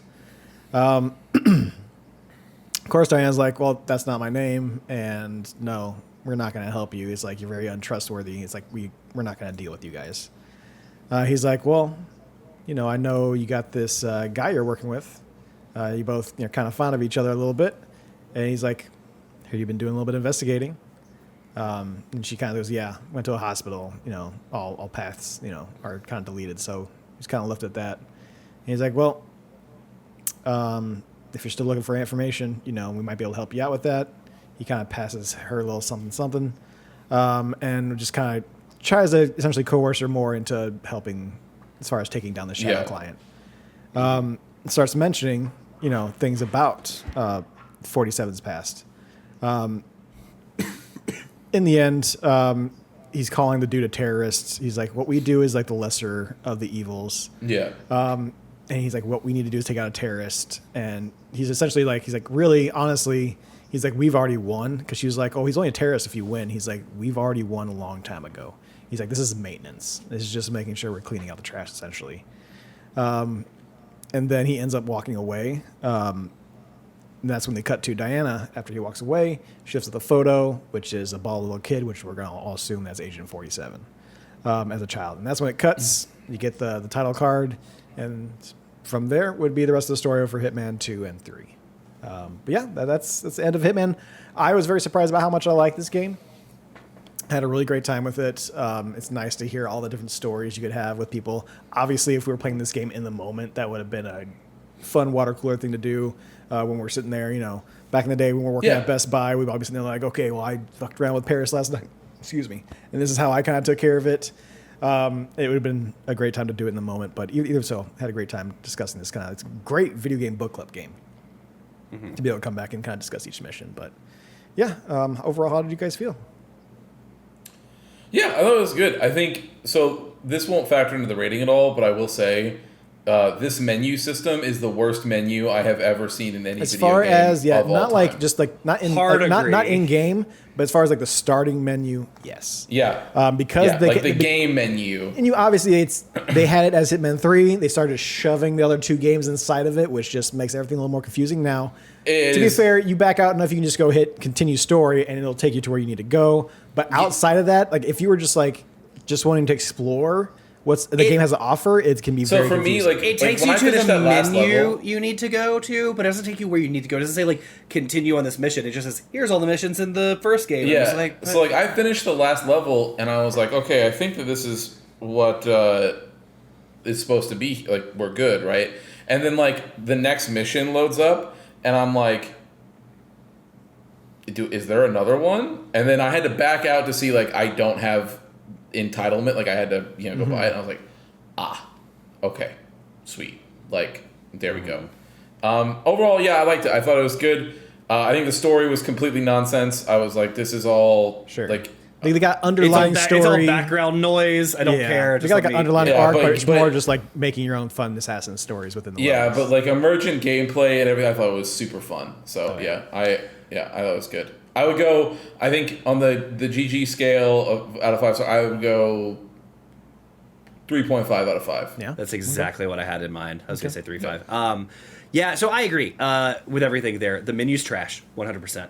The game is fantastic. The immersive levels. I agree with the story. Like, it not only was it such nonsense, it was complete background noise to me. Like, I watched those cutscenes and retained nothing from them until like you would read through it and tell us what was going on. Otherwise, I was like, I have no idea what this is. I actually think it would have just been better because of the way you turned this into this like seasonal thing to just say like, you're an assassin that works for this company. You're just walking up to the board and like, these are all the things that are being tasked right now. Like, hey, assassin, pick your job today. They want to give you the overall arc and plot. Yeah, who cares? Some people care. But yeah, I agree. Like there were things that held me back from going higher than a 3.5 of like, I don't know, if you're not doing it in the moment, if you're going back and playing this game, like I don't know that it has for me, just me.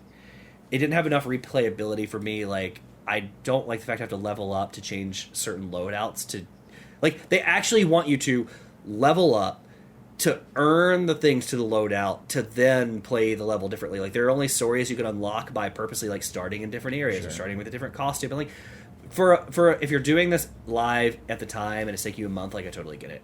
For me in hindsight coming back to it, like none of that matters to me. But I liked the game. I thought it was really fun gameplay. I enjoyed my time with the levels and stuff. And like there was some stuff in this game in level design I've never seen before in the other games. So like because of that, I think 3.5's fair, right on that 5 point scale. That's exactly what I had in mind. Yeah, I was gonna go with a 4 or 5, just because my expectations were to not like this game. 4.5 or 4 or 5? 4 out of 5. Sorry. 4 out of 5. Okay, not a 4.5. I don't think it's as good as Ace Combat. I think it's just a step below that, mainly because, like you mentioned, the menus are a little bit of a busy wreck to go through. Now, if we were to take just season 1 by itself before 2 and 3 came out, it may have been a little easier to kind of navigate, and you would have kind of gotten used to it over time. But just the combination with the game and how it's kind of presented to you now, it's 100% a mess. Other than that, like the story's fine. The story does a typical of like, there's this Hitman agency, but there's also this overlooming, other more like powerful agency, and there's also like, what essentially is like the Shadow Guy is essentially like not a double agent, but like a agent of chaos, to where he's just trying to like, okay, he knows about the Providence, obviously, and he just wants to fuck up their day and just to show them that, they're not perfect and they're not godly people kind of deal. I do like the idea of it. I think it's kind of shit that the first game ends with like that cliffhanger towards like, obviously they're going to set up for 2 and 3. I don't remember how quickly like 2 came out. I don't think it was too far away from the other game because it's all built on the same engine.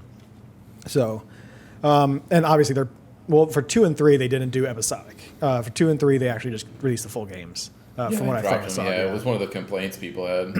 So, overall, though, I thought it was a phenomenal game, especially with my low expectations.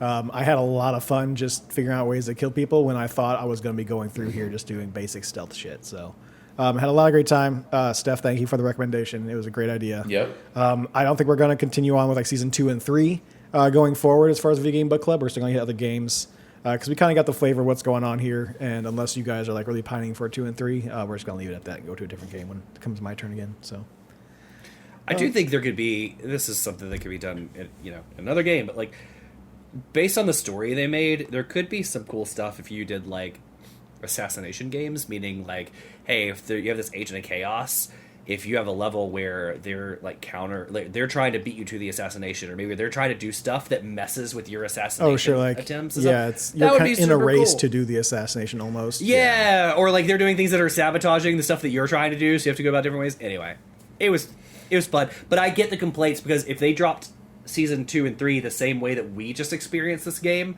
then I would also have problems with the game, has a right? Like that the last, yeah.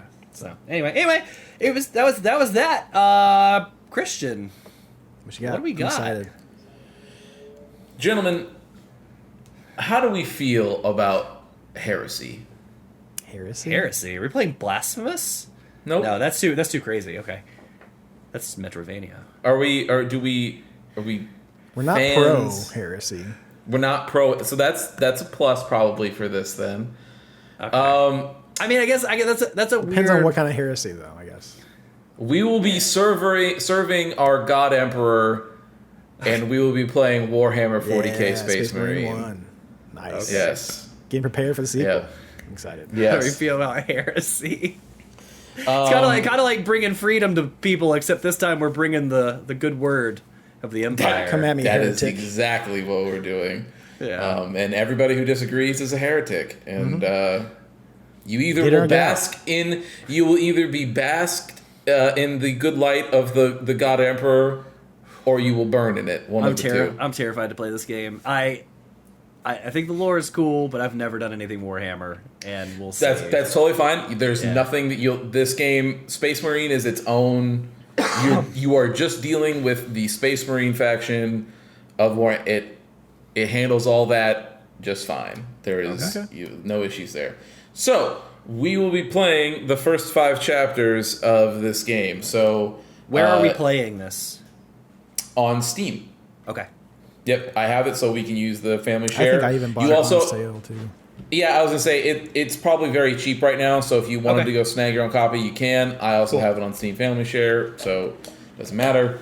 The first 5 chapters, so we will be ending on the mission, The Inquisitor. Or that's the mission you will play. So when you see Chapter 6, Lair of the Giants, you stop.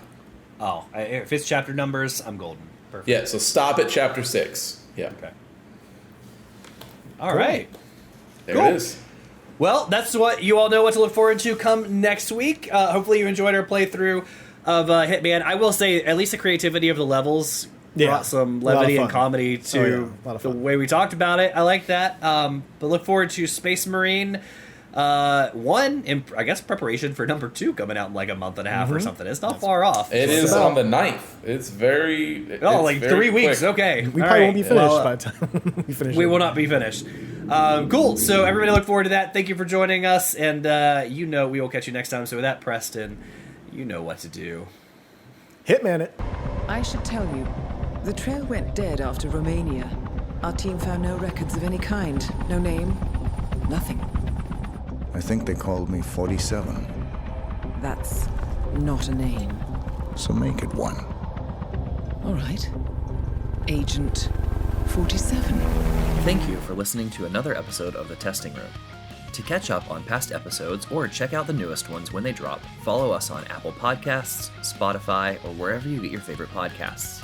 If watching is more your thing, check out youtube.com/thetestingroom or Twitch TV/testingroompod. To leave comments and ask questions, follow us on Instagram @testingroompod and email us at testingroompod@gmail.com. See you next time. Touching lives only by ending them.